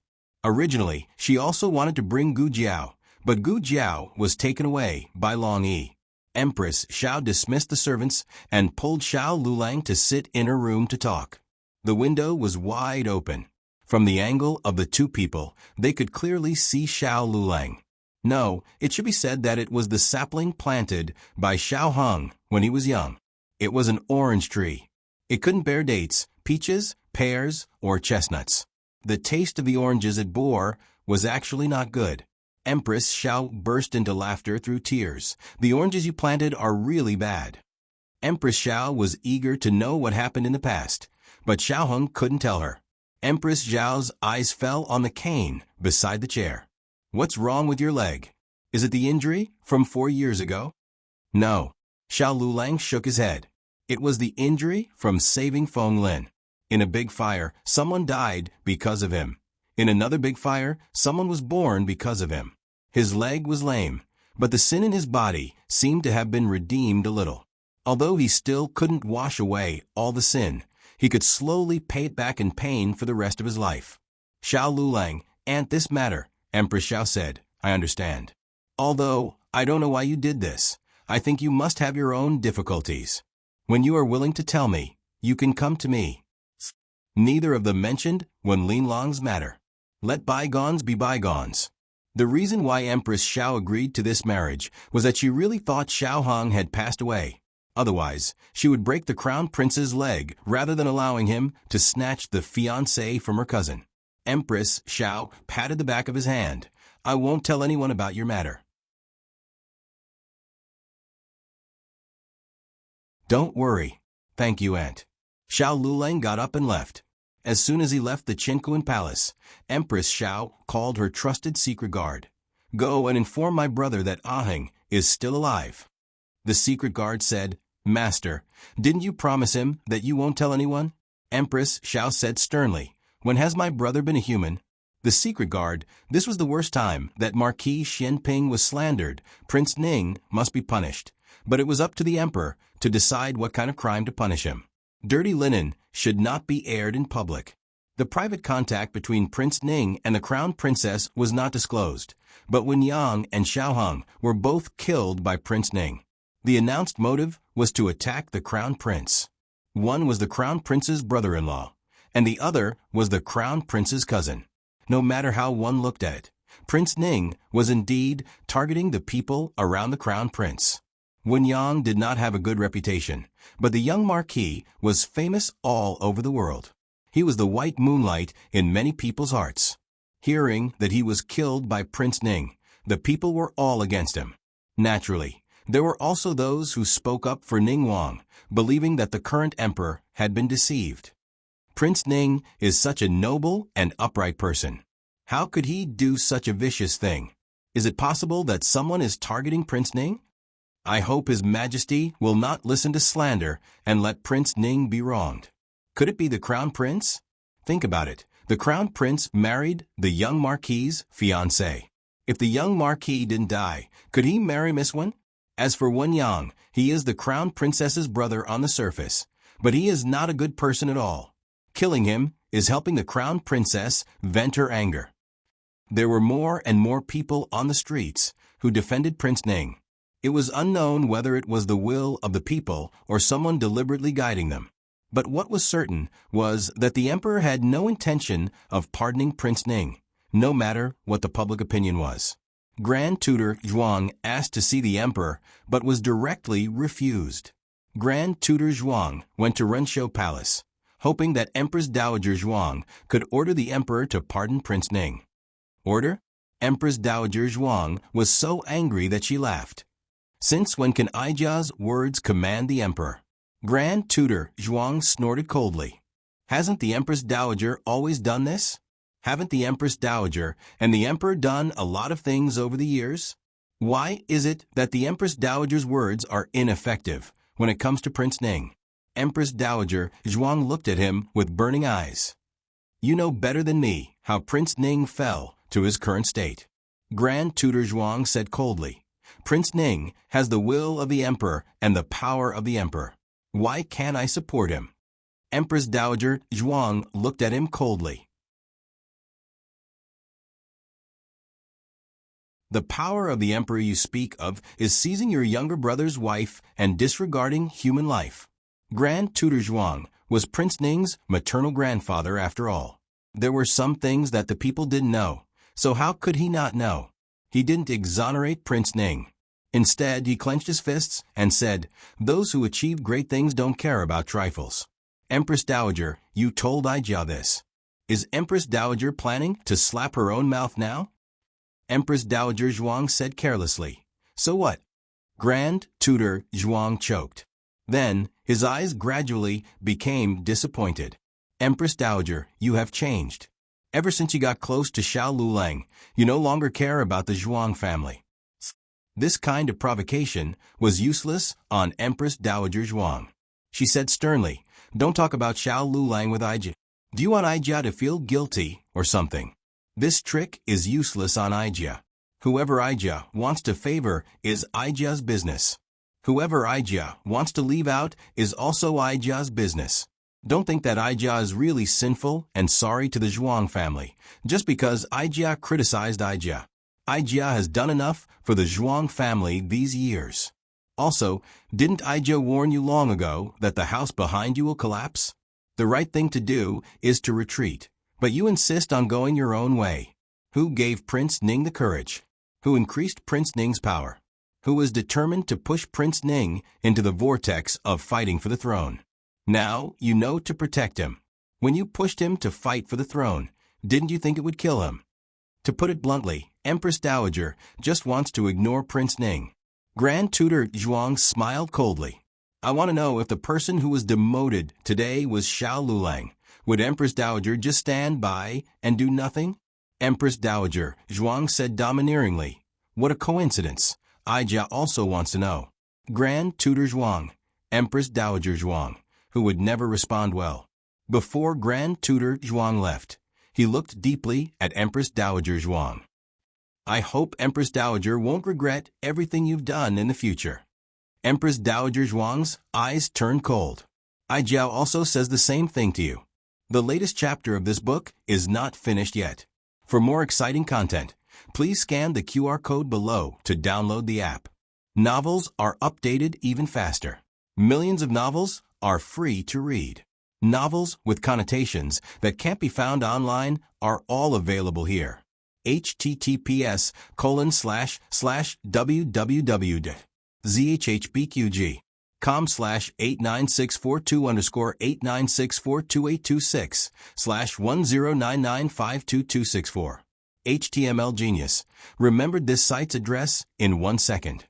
www.zhbqg.com Bikuga mobile reading website. zhbqg.com.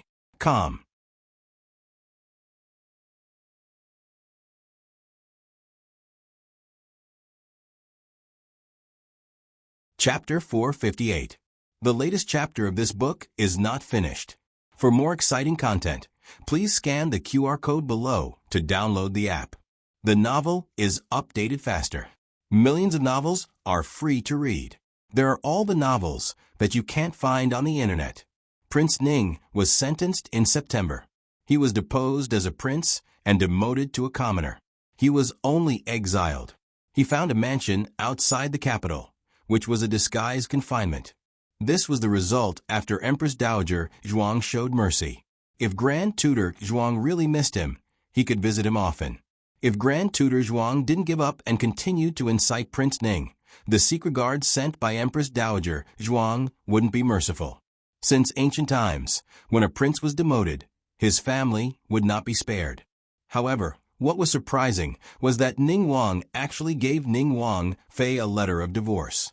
Prince Ning asked Rui Wang and his wife to send the divorce letter. Rui Wang was a man. He didn't know how to speak to Princess Ning, let alone how to comfort her. Princess Rui Wang asked him to wait outside while she talked to her sister-in-law. Sister-in-law. She entered the room. Princess Ning was sitting by the window reading a book. Her sister-in-law had the habit of reading books. Princess Rui Wang was not surprised. She thought that her sister-in-law might not be in a good mood now, so she didn't dare to walk over as usual.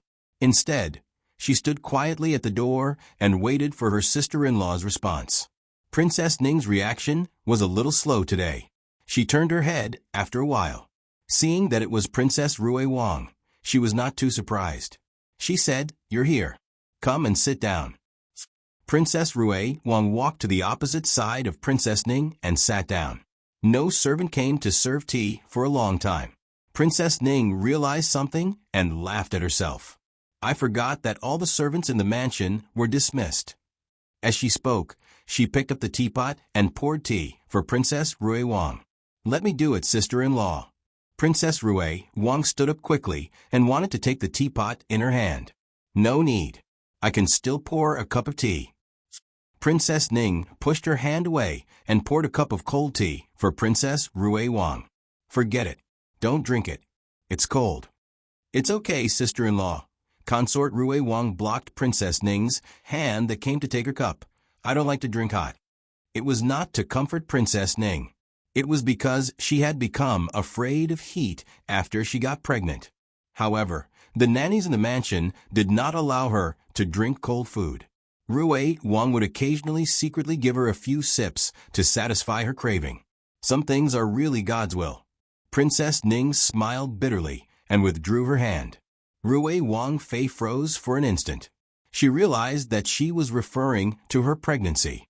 Ever since Ning Wang Fei was pregnant with her first child, she had paid extra attention.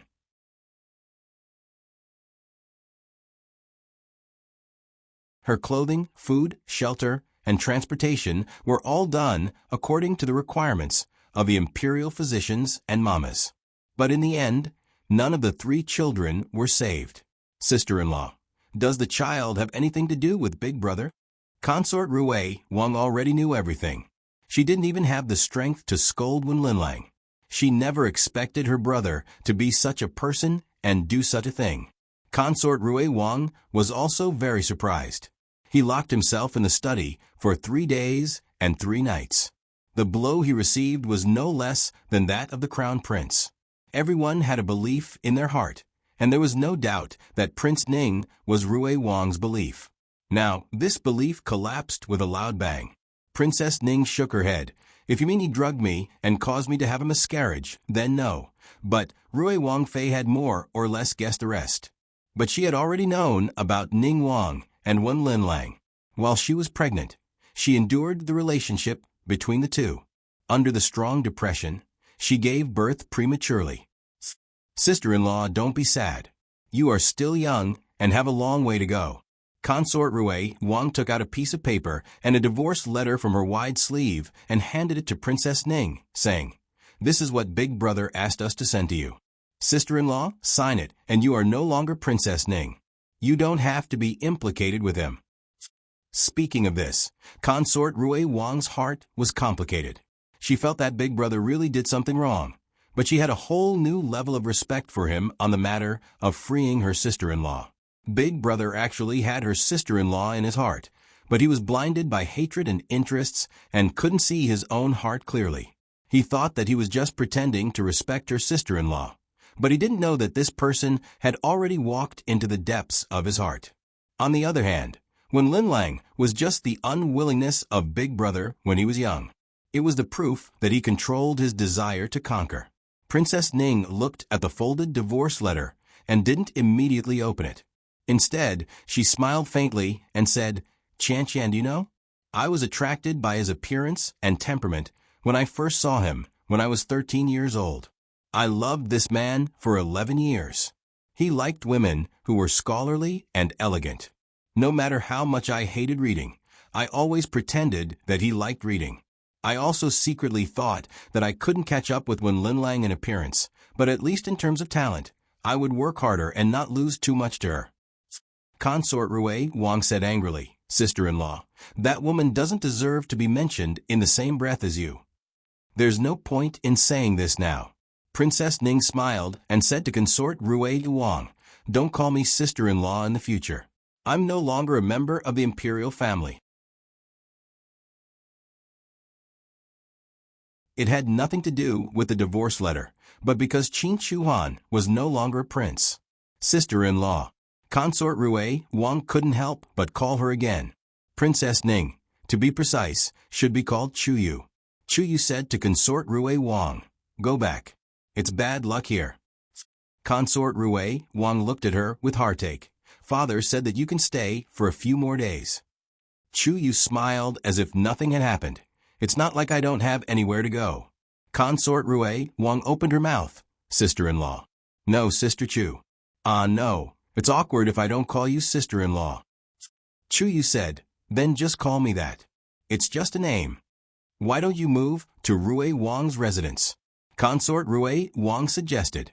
She had mentioned this to Rui Wang on the way here, and Rui Wang had no objections at all. However, Rui Wang actually guessed that Chuyu wouldn't agree. He didn't say it in front of his wife because he was worried that his wife would think that he was petty. Chuyu shook her head. "Thank you for your kindness, but I have somewhere to go." "Ah, right, you came at the right time." Miss Gu left something with me when she was treating me last time. Help me return it to her. Okay. Consort Rui Wang's eyes were red when she came out of the room. Rui Wang's heart ached, but he didn't know how to comfort her. He had suffered a great blow, but fortunately, Qian and the child in her belly were by his side. Otherwise, he really didn't know how to hold on. The two of them went to the medical center, and Consort Rui Wang personally handed the brocade box that Chu Yu asked Rui Wang to bring to Gu Jiao. Sister-in-law said that you accidentally left it when you were treating her last time. Gu Jiao understood. Got it, thank you. After the two of them left, Gu Jiao opened the brocade box. Lying inside was a death exemption gold medallion. Gu Jiao prepared for the worst about Prince Ning's matter. She gave the death-free gold medallion to Princess Ning in hopes that it would save her from the whirlpool. Of course, Gu Jiao also thought that Princess Ning might use this medallion to save Prince Ning. In the end, she didn't choose either path. No one knew whether Princess Ning signed the divorce papers or not. On the second day after Prince Ning was imprisoned, she disappeared from the capital. Let me go. Let me go. I want to see the crown prince. You still want to see the crown prince? Shut her mouth. At Eunuch Su's order, two strong nannies immediately pressed Wen Linlang to the ground and stuffed her mouth with strips of cloth. She couldn't scream anymore and could only make weak whimpering sounds. Eunuch Su waved his horsetail whisk and said, "The Empress ordered that the crown princess has contracted a serious disease and should go to the temporary imperial residence to recuperate immediately." Wen Linlang shook her head desperately. She wasn't sick. She didn't want to go to the temporary imperial residence to recuperate. Everyone knew what would happen if she went to recuperate. In less than a year and a half, she would die of a serious illness in the temporary imperial residence. Empress Xiao tried her best to cover up the crown prince's shame. Prince Ning had just been demoted. At this critical moment, the crown princess was sentenced for some crime, which would easily cause people to have wild thoughts. Only the excuse of recuperating was perfect. When Linlang was dragged into the carriage rudely. At the moment of leaving the palace, Gu Jiao happened to come out of the imperial palace. Eunuch Su and others hurriedly bowed to Gu Jiao respectfully. Dr. Gu. When Linlang was pressed to the ground in a sorry state. Where was her former glory? She glared fiercely at Gu Jiao. Are you satisfied? You've ruined everything I've painstakingly built. You've achieved your goal. However, Gu Jiao only glanced at her indifferently. She recognized her, but there wasn't a trace of pride in her eyes. She looked at her calmly, as if she was looking at an unrelated passerby. Even the details of how she had angered Gu Jiao in the past seemed to have been forgotten by Gu Jiao. It was at this moment that when Linlang suddenly realized that Gu Jiao wasn't pretending to be aloof. She really didn't care about her. This wasn't because of Gu Jiao's kindness and tolerance. It was purely because she didn't catch Gu Jiao's eye. Gu Jiao had already stood at a height that she couldn't reach. She was like a mighty warrior looking at the blue dome of heaven. How could she pay attention to whether or not there was a little bug stinging her under her feet? This analogy was actually a bit exaggerated, but Gu Jiao really didn't care about Wen Linlang. Wen Linlang didn't understand. How was she worse than Gu Jiao? Other than her lack of medical skills, what else did she lose to Gu Jiao? Not to mention that she was devastatingly beautiful. But Gu Jiao had such an unsightly face. Wasn't Gu Jiao afraid at all? Gu Jiao walked out of the palace magnanimously. Not only was she not afraid, but she was also a bit arrogant. Digression. A new month has begun. Looking for a wave of guaranteed monthly votes. The latest chapter of this book isn't finished yet. For more exciting content, please scan the QR code below to download the app. Novels are updated even faster. Millions of novels are free to read. Novels with connotations that can't be found online are all available here. https://www.zhbqg.com/8964-8926/109949949474. HTML Genius memorized this site's address in a second. www.zhhbqg.com Bikugo mobile reading website. zhhbqg.com that you're tuning in to the Echo Reads YouTube channel. Don't forget to subscribe and join us on this journey to catch the most captivating stories.